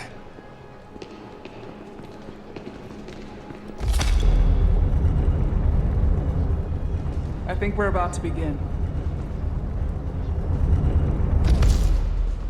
Did you hear the arrogance from that guy? I don't know what we're walking into here, but that guy was something. That may be true. But let's keep an open mind going into the negotiations. Hopefully he's just one voice amongst many. Then let's hope he's the outlier. The Hotari have invited us as their guests, so we must show them the proper respect.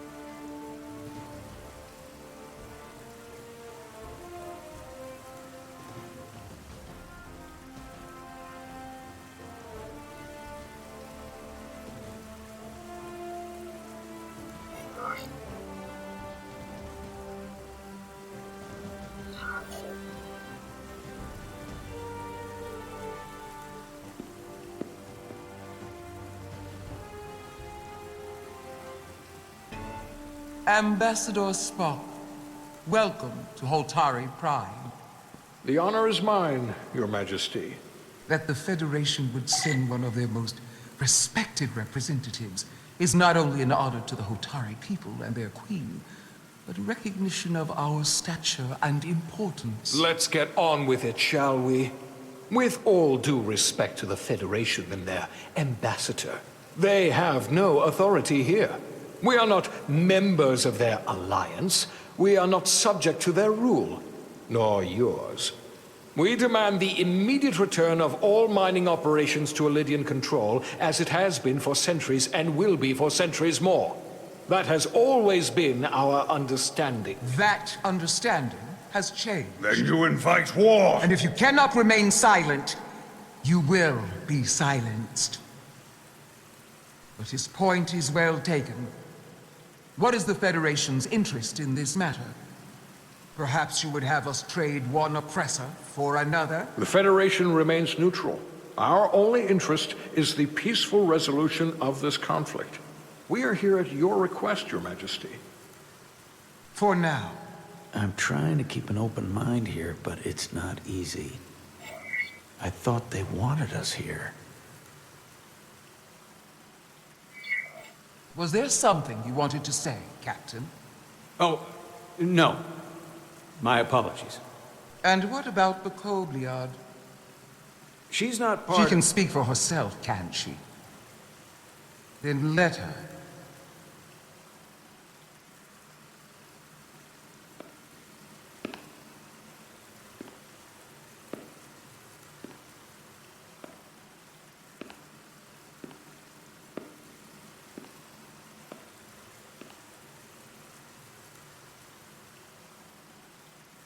Now then, what is your name? Commander Jara Rydek, Your Majesty. Being a Kobliad, you would know better than anyone. Your people suffered brutal treatment at the hands of the Cardassians. Their injustice towards the Kobliad is as unimaginable as it is unforgivable.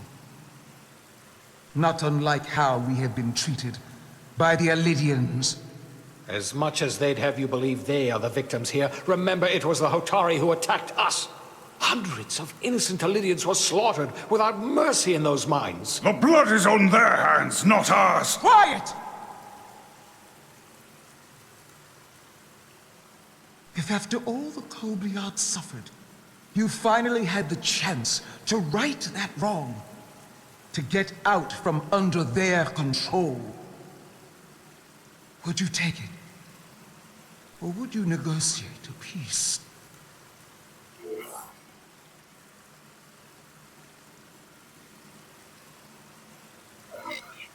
There is no remedy for what the Kobliad suffered, and I fear who we might have become in pursuit of it. There is no justice if the oppressed become the oppressor.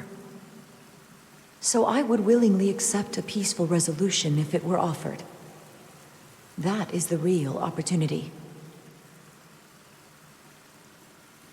Perhaps, Commander Rydek. Perhaps. Unfortunately, that was not the case, was it?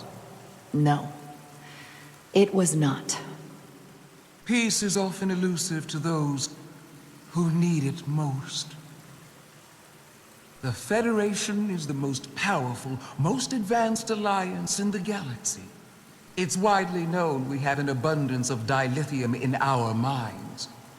And it's in your interest to secure a steady supply. Your Majesty, if I may. Ambassador Spock would have us believe you're here as a neutral party in the interest of peace. So why are you really here? I want the truth, not your Federation rhetoric.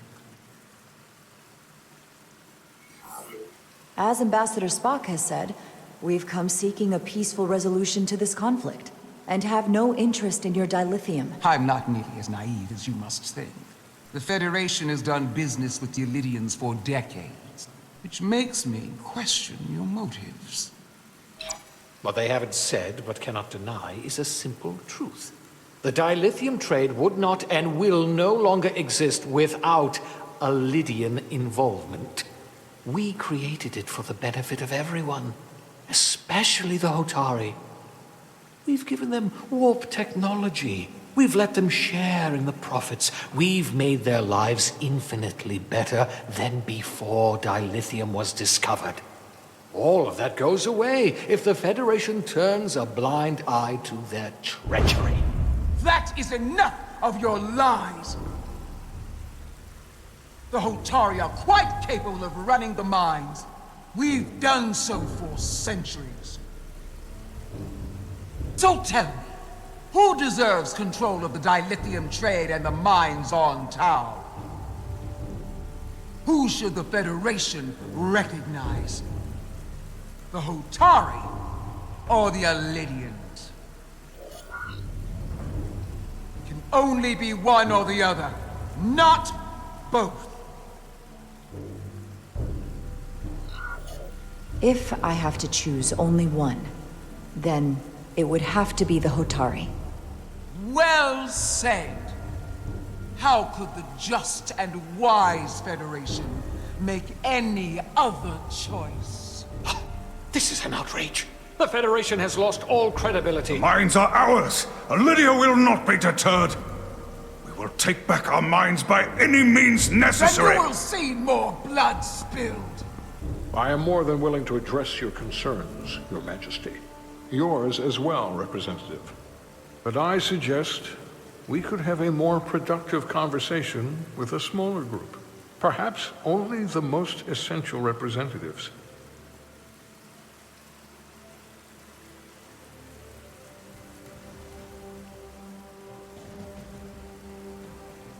I suppose there is some sense to that.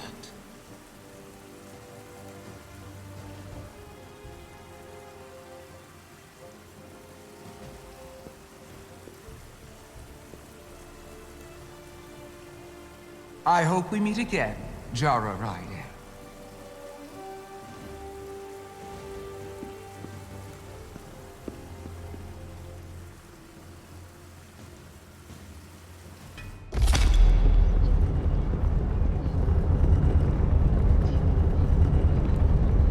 Spock and I will cover everything on the diplomatic front. You make nice with the locals and see if you can get some answers. We need to find out why the Hotari are so willing to risk war. What happened in those mines?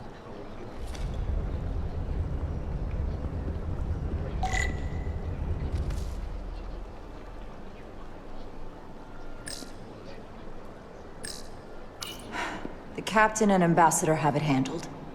I've got my own mission.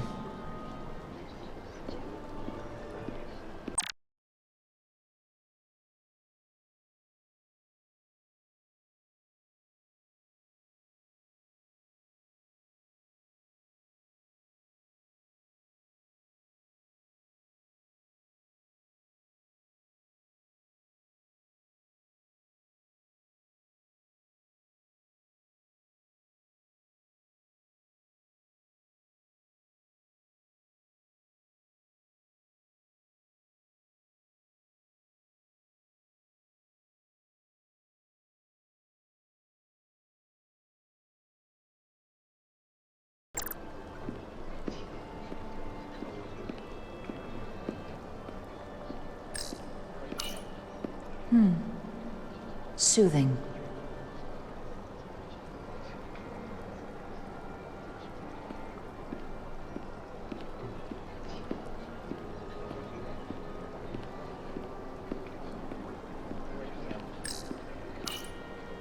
Commander, I'm glad you've chosen to side with the Hotari. I knew the Federation would see through the Elydians' baseless claims and protect the interests of my people. The Hotari have suffered enough at the hands of the Elydians. I couldn't agree more. I assume you were there the day the mines were seized from the Elydians. Not seized. Reclaimed. And restored to their rightful owners. Yes, I was there. We had to be decisive. Before the Elydians could even realize their worst nightmare was upon them. Were the Hotari miners armed during the revolt? I'm just trying to understand how it happened. If by that you mean armed with centuries of abuse and exploitation at the hands of the Elydians, then yes. Which doesn't really answer my question. We had them vastly overwhelmed from the start. They respect one thing above all else, and that is force. The greater the force, the more certain the outcome. Any talk of making peace is just that, and worth little without the strength to secure it. Which makes me wonder about your ship, the Resolute. Undoubtedly the Federation's finest warship. Ready to contend with anything the Elydians might have in store. Or is that not true? Maybe I've misjudged it. I wouldn't say state-of-the-art, but the Resolute is plenty capable and can hold its own against just about anything. Let's hope so. Because at the moment, it's the only thing preventing them from wiping us off the map. Sidron. A pleasure meeting you, Commander. I'm sure we'll cross paths again.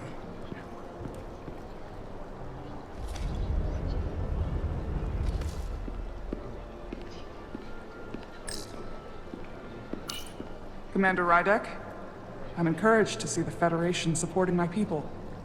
I'm afraid of what might happen without your help. I'm glad to hear it. I just hope you're not the only one who feels that way. I apologize for that. These are unusual times, to say the least. Much is changing. I saw you speaking with Sidron, our national hero. I'm curious, what did he say? He seems to be of the opinion that negotiating for peace is a waste of time. Because force is the only blunt instrument he understands. He's a miner, not a diplomat. For the first time in our history, the Hotari have the upper hand. We see ourselves as strong instead of downtrodden. New voices have risen up. Old voices shouted down. Galvin and Sidron have become national heroes. Now, they have the Queen's ear. Better or worse, depending on your perspective.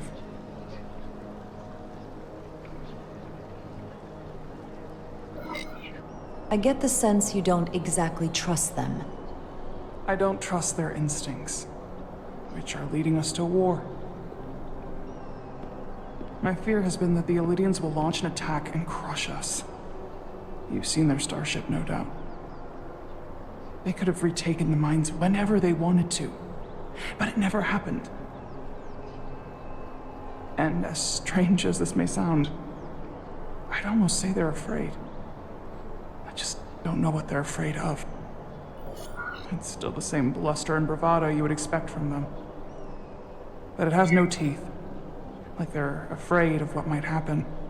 Because of what happened in the mines. Is it Galvin they're afraid of? It's entirely possible. But I don't know for sure. Whatever Galvin is doing in those mines is turning everything upside down. But no one knows exactly what's happening.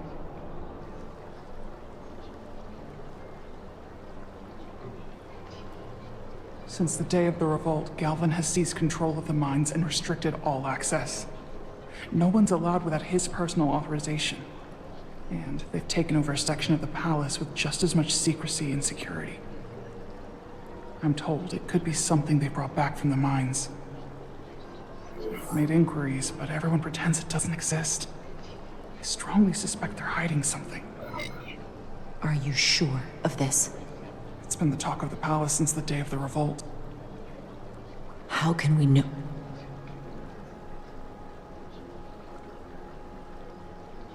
I'd better see what's happening.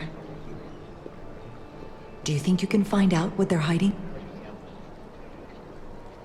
I need to see proof of something before I can make my case to the Federation. I can try, but even if I found it, I might not know what to make of it. Take this. You can use it to capture whatever you find, and then send it to me.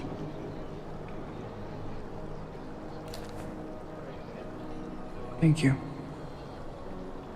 I will let you know what I find. And I look forward to our meeting again.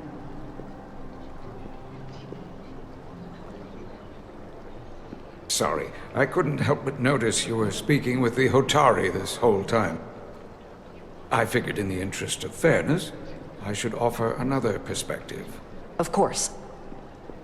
I'm probably not telling you anything you don't already know, but these negotiations rely on the Federation's neutrality, as does any hope you might have for a supply of dilithium in the future. So, why you would choose to side with the Hotari escapes me. Without Lydian involvement, there is no dilithium trade. But clearly, you weren't aware. We are and will remain completely neutral. Our only interest is the peaceful resolution to this conflict. As is ours. Of course, the question is, at what price? Major Salit Arminta, Special Attaché, Lydian Armed Forces. Pleasure to meet you, Commander. I have my issues with the Hotari, but I have to give them some credit. They know how to seize an opportunity. Inciting an uprising the same day as a massive, once-in-a-lifetime ion storm. Our assumption was that this storm was just an anomaly. Yes, a very convenient anomaly. At least that was what we were told. Of course, I wasn't there. But who am I to say otherwise? You sound skeptical. Well, the official story is that it was the storm that enabled the revolt. How else do a bunch of unarmed, unorganized miners seize control of an entire moon, much less thousands of mines? But I've talked to people who were there. They tell a different story. They say they're lucky to have escaped with their lives. That it was more than just the storm. That somehow the miners were able to harness the energy from the storm. I know it sounds crazy. I'm not even sure I believe it myself. But that's what they said. You said the Hotari were primitive. Well, they are. Except for the part about weaponizing ion storms. If you'll excuse me, Commander Ryder.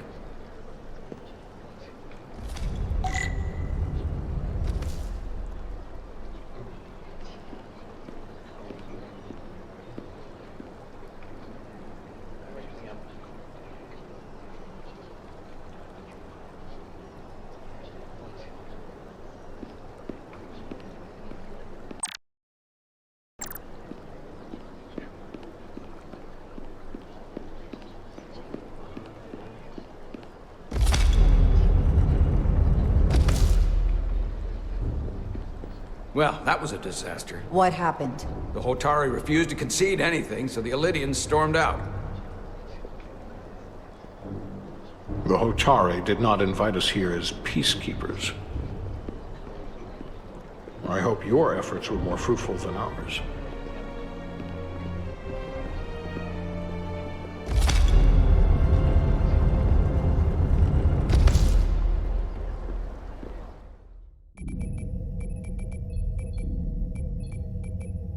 Gravitational harmonics failing to resolve. Warp bubble stability degrading. Increase output to maximum. Increasing warp output to maximum. It's happening again.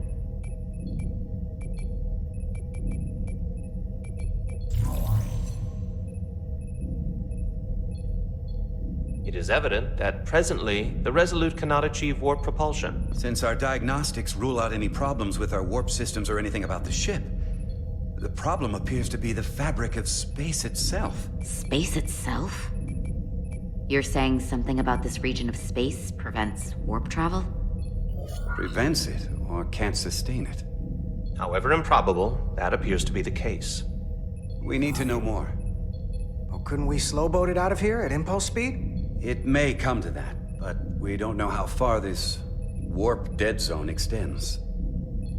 Captain Solano is on his way back from the negotiations, and I want to have some answers for him when he gets here. Indeed.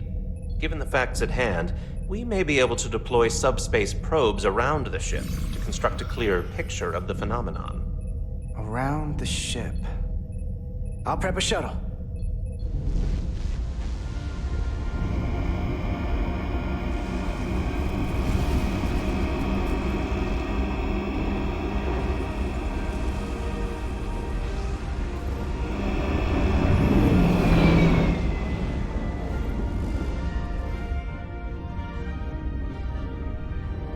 I'm setting up a waypoint at a distance roughly corresponding to the edge of our warp field. When we get there, I'll deploy the first probe.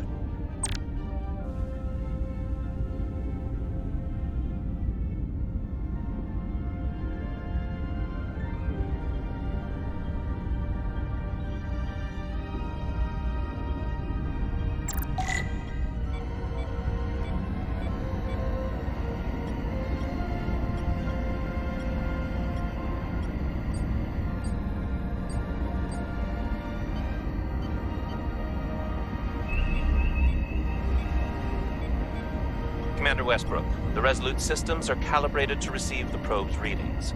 We are standing by to reproduce the warp field collapse after the first probe is deployed. Thank you, Mr. Chovak. We'll be in position shortly. And, Mr. Diaz, do take care in piloting the shuttlecraft. Now is not the time to indulge in the human penchant for joyriding. Chovak probably isn't such a fun guy to work for, huh?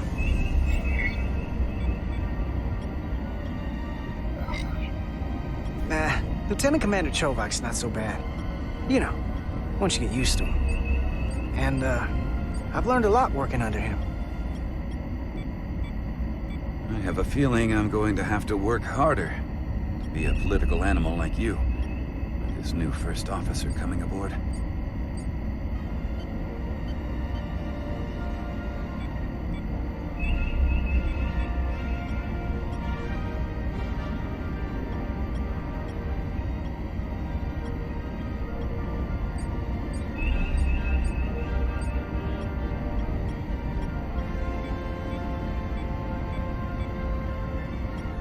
This is far enough.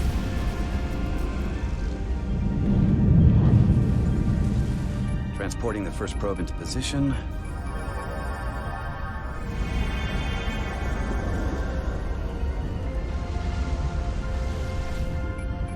Westbrook here. The first probe is deployed. Understood. We are reading it. We are about to replay the simulation.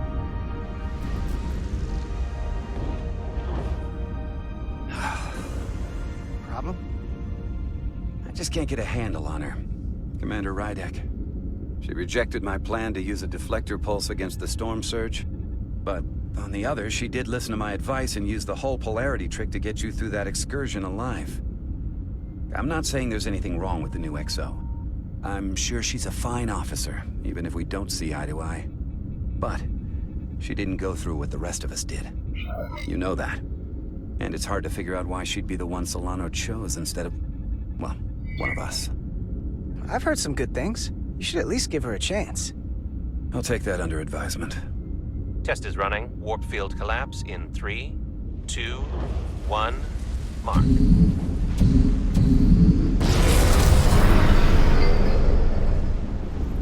Whoa.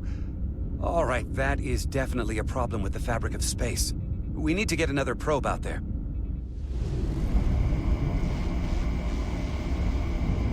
With 2 points of data, the Resolute and the probe, we've managed to get an interference pattern.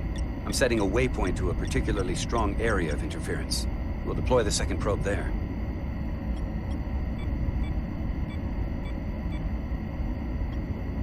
Listen, I'm gonna give you a piece of advice I wish someone had given me. Make sure you're never just one thing. And don't get so focused on what's in front of your face that you lose sight of the big picture.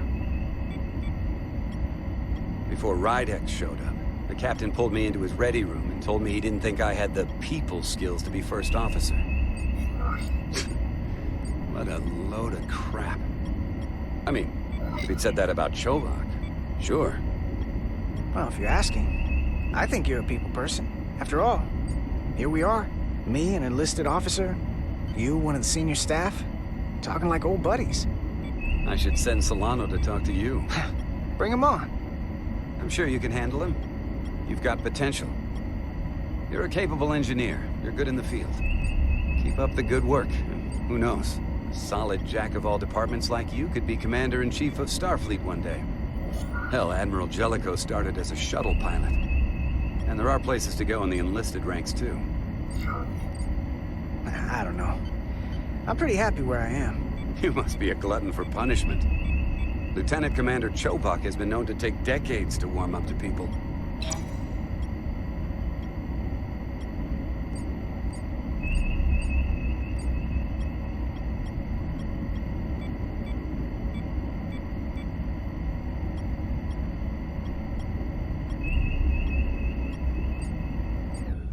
Here. This is close enough. Stop the engines. Deploying the probe. Westbrook to Commander Chovak. We're ready for another sampling of data. Very good. Running the simulation again. Warp field collapse in 3, 2, 1, mark. There it is again. I saw it. It seems to be directional. Well, what about the scans? Anything?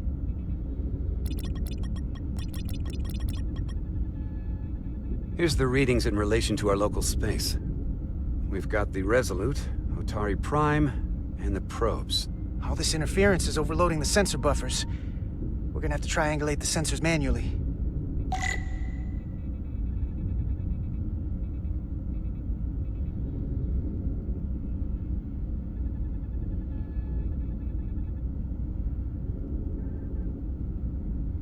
We got something.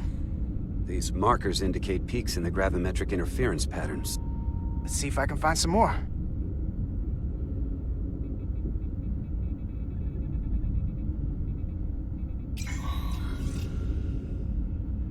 Hold up. This is coming from the moon. A beam that blocks warp travel. Aimed right at us. Someone is doing this intentionally. I don't know how they're doing it. This is like nothing I've ever seen. Why would they be doing this? We came here to help these people. And now we're getting hit by some warp-killing weapon? Now, look here. It's our current readings of the ion storm. These concentrations. They line up with the interference pattern. The storm and this beam, they're coming from the same place. Carter, whatever petty local conflict brought us here, it's just a small part of something much bigger.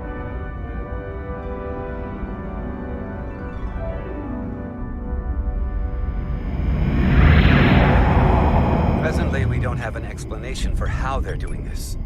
But one thing is clear. This is no fluke. Thank you, Mr. Westbrook. I want a full briefing when I'm back on board. Solano out. A targeted weapon that inhibits warp travel. coming from the moon Tau. That would explain the difficulties my shuttle encountered. More importantly, the tenor of the Hotari during the negotiations. And here I thought the Elydians would be the problem. Coming to peace talks in a warship. This wasn't supposed to be so complicated.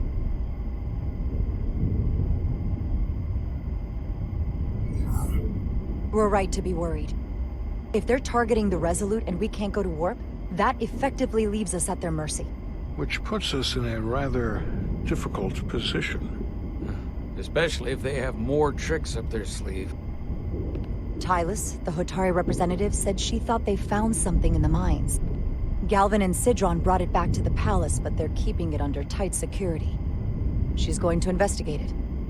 I gave her my tricorder. I expect she'll contact us soon. You found an ally.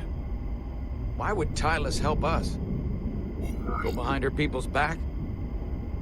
It's a fair question, considering. She doesn't like the way Galvin and Sidron have been manipulating the situation. And the Queen. Working with us to go around them isn't the same as betraying her people. That may be true. She's certainly more likely to help than the other Hotari we've met. That raises another question. Specifically, what do the other Hotari have to gain in bringing us here, only to make this hostile maneuver against us? There must be some motivation.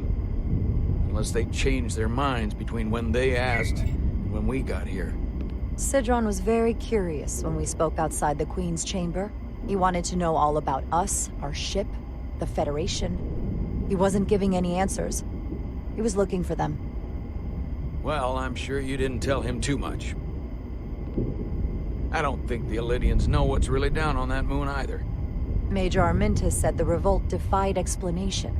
That the Hotari miners somehow harnessed the energy of the storm. Harness the energy of the storm? Doing that is beyond even our capabilities. So is a weapon that disrupts warp travel. There have been civilizations and entities, both past and present, far more technologically advanced than the Federation. The Elydians and Hotari don't fall into that category. But that is all the more reason to investigate further. Commander Rydek, sorry to interrupt. We've received an urgent call from Hotari. The Queen's advisor, Tylus, has asked to speak with you. Put her through.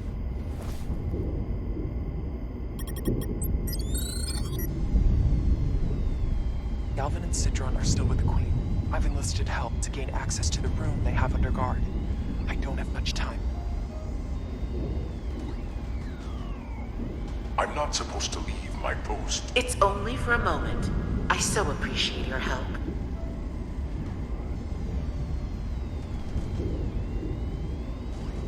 I found something. I'm sending you a scan.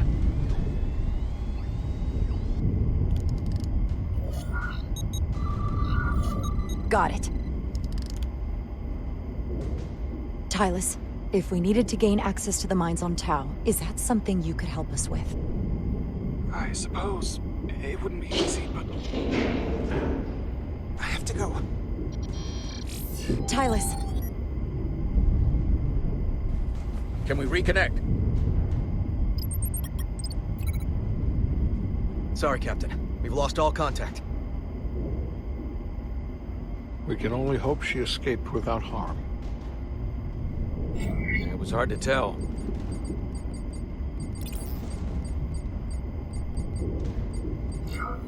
Tylus wouldn't have offered to help if she didn't know what she was doing.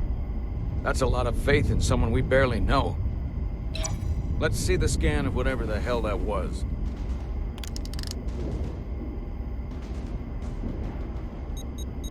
Tylus suspects this came from the mines on Tau.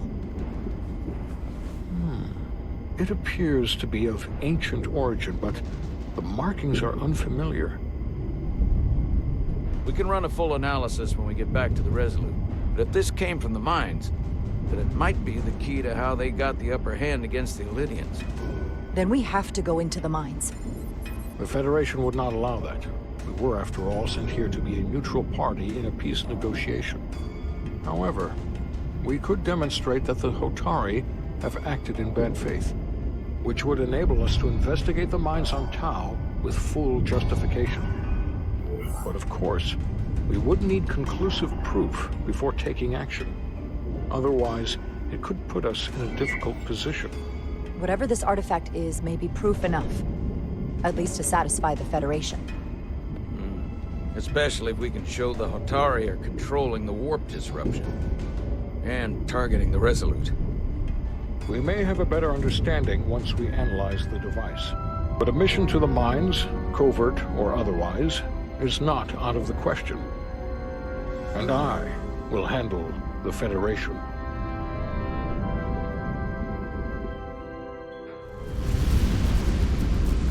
As I was telling Carter, I want all the data I can get on this warp problem.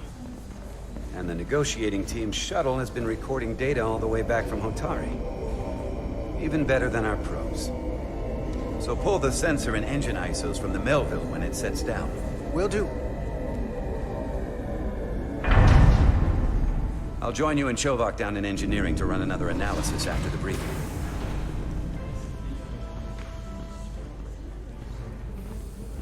I didn't like this warp problem when we thought it was some astronomical anomaly.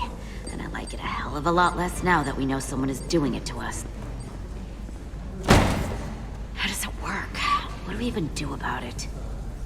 What do you say we pull these chips and find out? Took some damage on the way.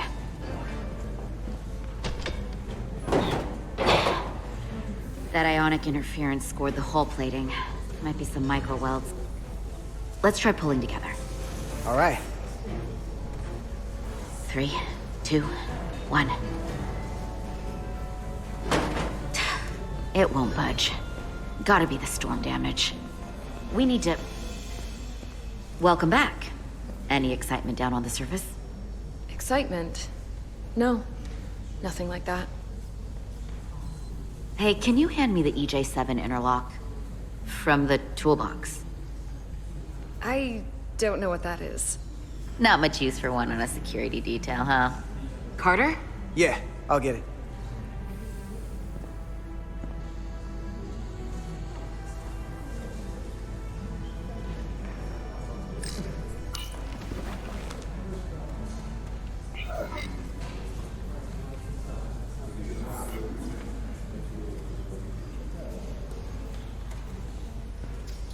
Okay, I'll apply pressure while you decouple the panel.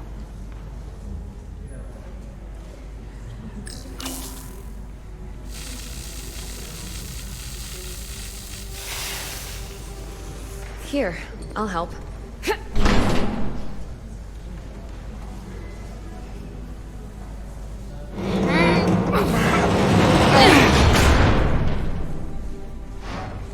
We've got this. Open up and say ah. Thanks for the hand. We have to get these isolinear chips down to engineering. No problem.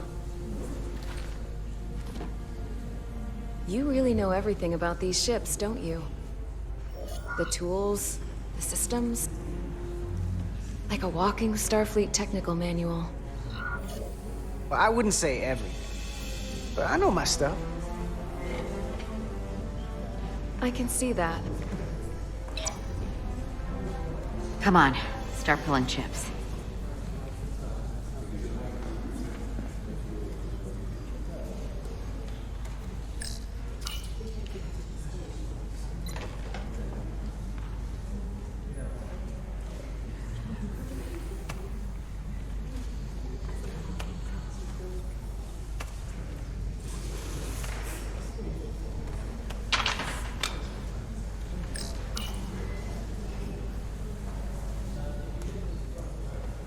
What's this?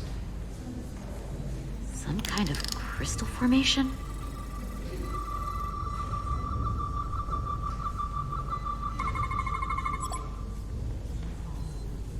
Whoa. This substance is a quantized spin crystallization of hydrogen, carbon, and lithium. It's emitting tetrametric pulses at an interval of 3.8422 seconds. Quantized crystallization isn't natural. I mean, it's only theoretical as a means to engineer matter on a subatomic level. What's it doing in there?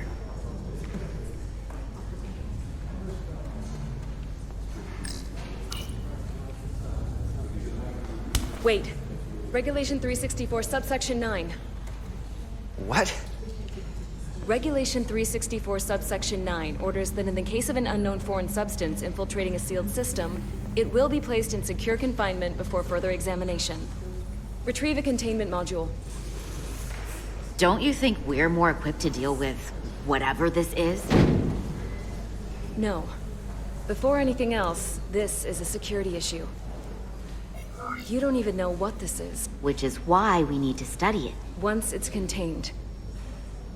Well, if it's not natural, then someone might have put it there. It could be a tracking device. Some kind of sabotage. Or even a bomb. Which is why we need to get it to the containment lab. Come on. I can't make an exception. Not even for you. I'm still going to report these crystals to Commander Westbrook when we send the shuttle data. And I will inform my superiors. I'm taking this just as seriously as you are. But I overheard talk about the warp disruption on the shuttle. Now these crystals? Maybe this situation is more than we can handle with just a science vessel. We could trigger a distress call, get Starfleet to send more ships. Or I could send a message to my old CO on the Adirondack. Get some combat-tested vessels. We shouldn't do this alone. That wouldn't be a bad idea. If you think you could do it without getting in trouble. I'll find a way. Be very careful. Okay, stand back.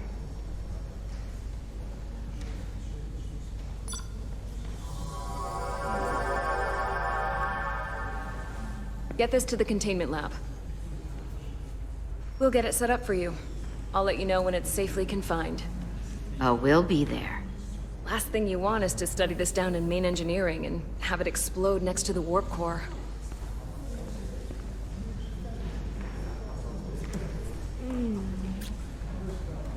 Almost forgot. Can't have that. For a second, I thought she'd gone cold on you. Like she might have changed her mind. But I guess this whole situation has her spooked. Maybe she knows more than us? Or it's because this is all happening so fast? But she usually doesn't scare easy. Now, you can't tell me you're not a little spooked, too. We all should be. Believe me, I'm taking it seriously. But Miranda talking about sending a distress call on her own? That's going too far. Although, you didn't seem to think so. She was probably just thinking out loud. I'm sure she'll come to her senses. This mission has enough complications stacking up. Now, we'll get through it. You, me, and Miranda, too.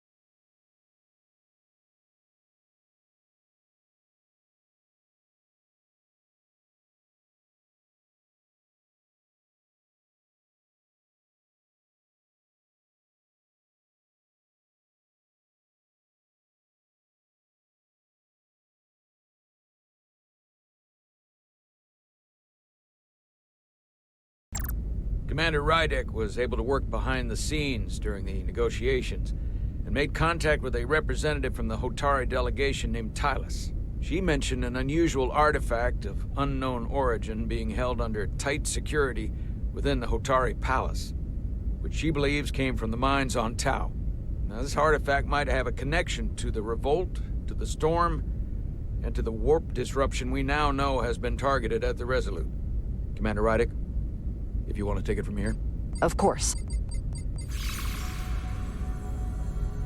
Tylus managed to infiltrate the heavily guarded location within the palace and sent us these scans using my tricorder.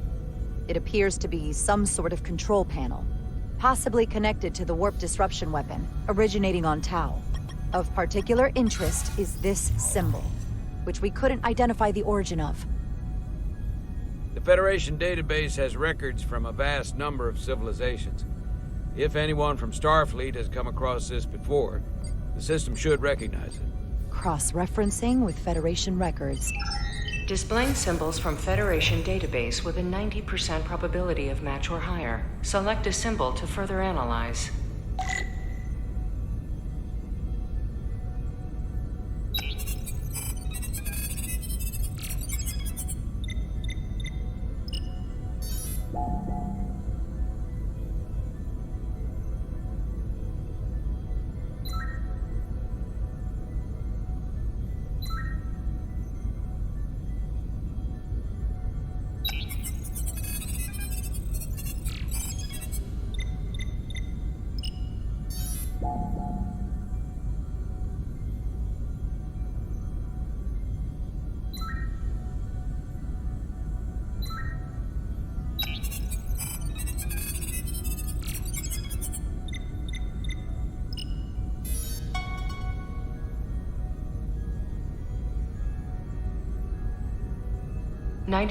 .2% match. Got it.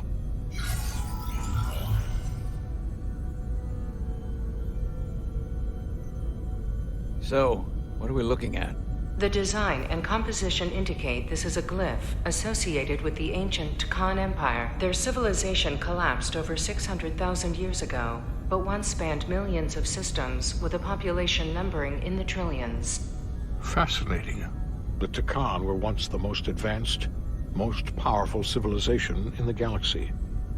Is it possible the Hotari found Takan technology? I wonder if they even know what they have. Our knowledge of the Takan is limited. I have only encountered passing references to them. Actually, I've heard of the Takan. You have? Quite impressive, Commander.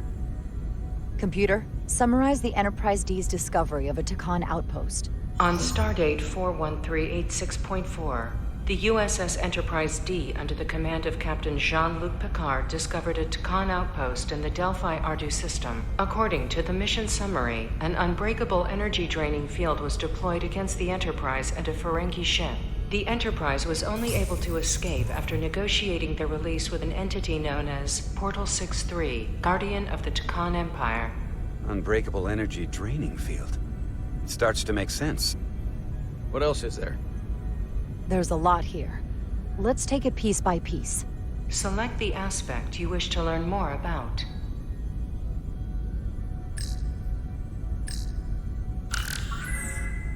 There appears to be some sort of restriction order from Starfleet.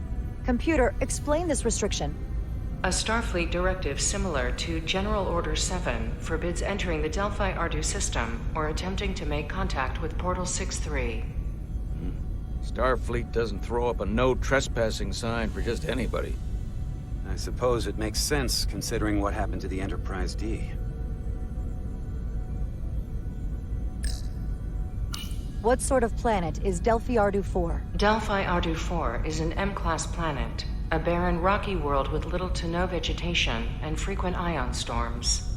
The giant crystals that grow there absorb energy, but it is not understood how they do so. The entire Delphi-Ardu system, consisting of 11 planets, was considered completely uninhabited until the encounter with Portal 6-3. Frequent ion storms. That can't just be a coincidence. Someone from the Takan Empire is actually still around. Or at least was, 16 years ago. Computer, what other information do you have on Portal 6-3, Guardian of the Takan Empire? The entity known as Portal 6-3 is of an unknown nature. A biped humanoid, he was unaware that the Takan Empire no longer existed at the time of the encounter. He was able to control the crystal-based technology of the Takan outpost through apparent telepathic means. It was by his choice that the Enterprise was released from the energy draining field after Commander William T. Riker of the Away Team argued on behalf of both Starfleet and the Ferengi. Telepathic control of their technology. As I have said, they were the most advanced civilization in the galaxy.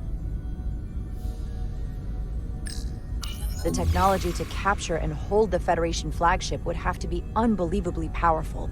Computer, what else can you tell us about the energy-draining field the Takan used? The Enterprise D was unable to break free on its own.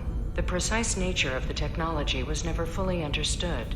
Only that the crystalline technology used was beyond the comprehension of then-current Starfleet science. The engineering team found a quantized spin crystal formation in the shuttle you took to Hotari. They registered tetrametric radiation coming from it.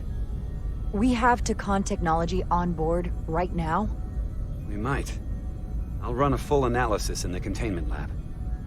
The Elydians should have crushed the revolt. But if the Hotari have Takan technology and can control it, I see why they're willing to negotiate peace. For all we know, this could be just the beginning. And we're up against something greater than we can imagine. There's only one way to find out.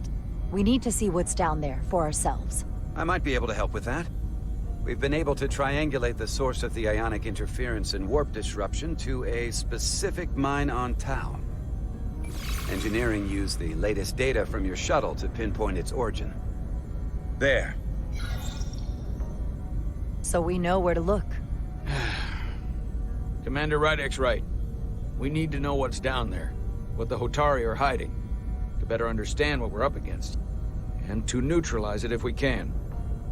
Captain, embarking on a mission to the Hotari moon would not be viewed favorably by either side. However, given the circumstances, we are entirely within our rights to defend ourselves. I just want to make sure this doesn't blow up in our faces. Which is why I'm thinking of sending Commander Rydek on a covert mission to Tau. Assuming you're up to the task. It would require absolute secrecy. And obviously, it's not without risk. I'm ready for action, Captain. Just say the word and I'll be there. I'll admit, I wish I could go myself. I'm hoping Tylus can accompany you. The priority is to avoid detection. It's a calculated risk. The last thing we need is to get caught and then blamed for violating our neutrality and aggravating an already tense situation. We can't afford any mistakes, which is why I've chosen you. Tylus will be essential to my success. Not only her knowledge of the mines, but her ability to gain access, particularly now that we know which mine we need to get into. Make sure she understands the need to keep this covert. She's not going to want her people to know about this. Get in touch with Tylus and make the necessary arrangements as discreetly as possible. Bridge to Captain Solano. The Elydians have moved additional ships to the edge of the Hotari system. Current heading is straight for the homeworld. Understood. It would seem we no longer have the luxury of waiting. In that case, may I suggest you and I return to Hotari Prime? Doing so will provide Commander Rydek as much time as possible to complete her mission. Agreed. We'll hail the Queen's delegation from my ready room. We all know what we need to do. Dismissed.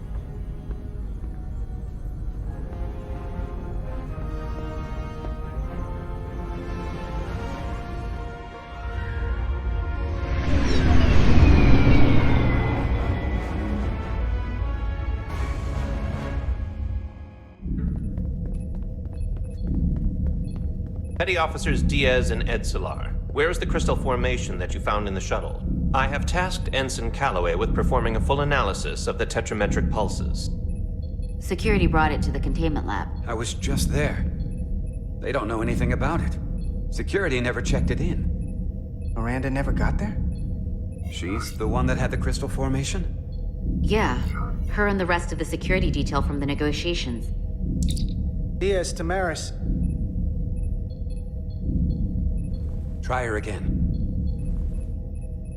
Commander Westbrook to Petty Officer Miranda Maris. Respond. Something's not right. She's still on the ship. She has to be. Computer, locate Petty Officer Miranda Maris. Petty Officer Miranda Maris is in the isolinear storage array on Deck 5. I'll go find her. Good. I am sure Mr. Diaz can attend to this on his own.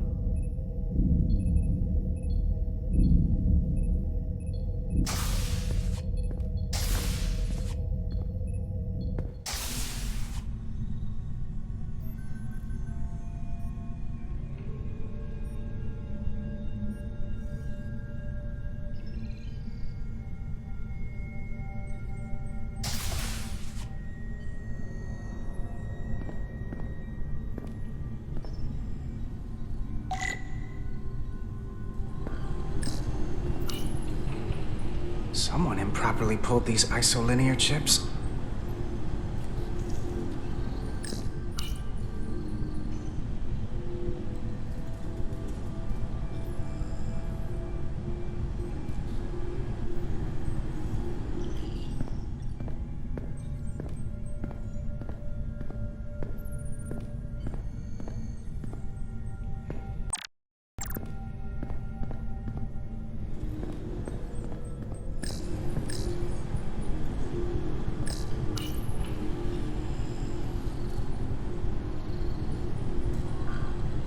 Did this?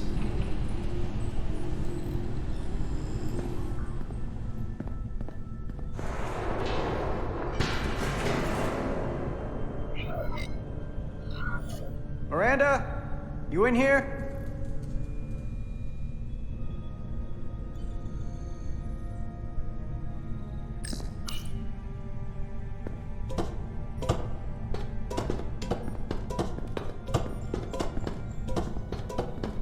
Hello?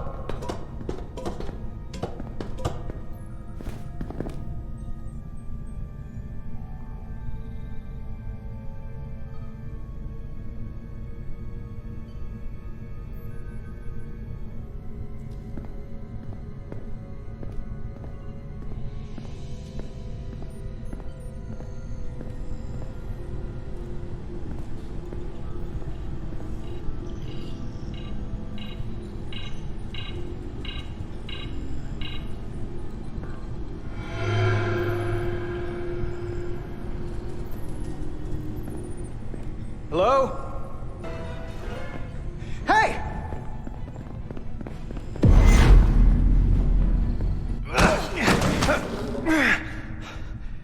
Miranda? What the hell are you doing, Carter? You almost knocked me to the lower level. What's wrong with you? Are you all right? I'm fine. But you didn't answer the question. Commander Westbrook said the crystal formation we found in the shuttle never made it to the containment lab. I don't know why he'd say that. I brought them there myself. Whatever he told you, he got it wrong. All I know is where I left them. Why didn't you answer when I tried you on the comm badge? Or when I called out to you in here? I guess I was caught up in my work. Now, if we're done here, I have to go. Do you mind? I'm in the middle of my shift. Hold on a second. What's in that box you're carrying? It's not the crystal formation, if that's what you mean. No, it's a data storage drive. It's for secure data. It's really not my place to talk about it. I want a straight answer, Miranda. What are you doing here? Carter, if things are gonna work out between us, I'm gonna need you to trust me a little more than this. Because this is not a good start to a relationship. And I don't get why you're acting this way. It's hard to trust you when you aren't acting like yourself. I'm not gonna keep explaining myself to you. Especially if you're not gonna listen to my answers. Etzelar de Diaz. What's the holdup? Don't answer that. You and I can work this out. Please. You are seriously out of line, Miranda. First you tried to run, now this? I'm not going to stand here and debate you. Etzelar de Diaz. Are you okay?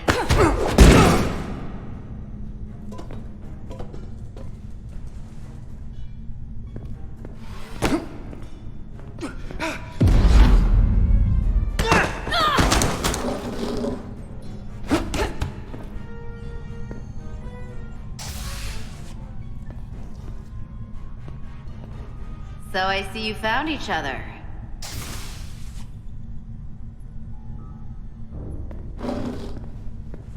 You were taking so long, the commander sent us to see what the problem was. Diaz, you were sent here with specific orders, and fighting your crewmate wasn't one of them. What the hell is going on here? Let's just let them explain. I'd like to hear that. Because I know what it looks like. She attacked me. That's ridiculous. And tried to get away with this. She was copying data onto it. I must have interrupted her when I came in. This drive is unauthorized. There are ISOs all over the floor. And that's why I was in here, investigating this situation. And when Carter came looking for me, we got our wires crossed. It wasn't anything more than that. Check the data on this drive. I'm sure it'll show her access codes were used. And there were probably files copied while I was still with you two in engineering. That makes sense. Then get someone down here who can prove that. But until then, I have to go. I don't know what's going on here, but I think we need to call it into security. She can explain herself in the brig. Hold on a minute. We don't need to put this on anyone's permanent record.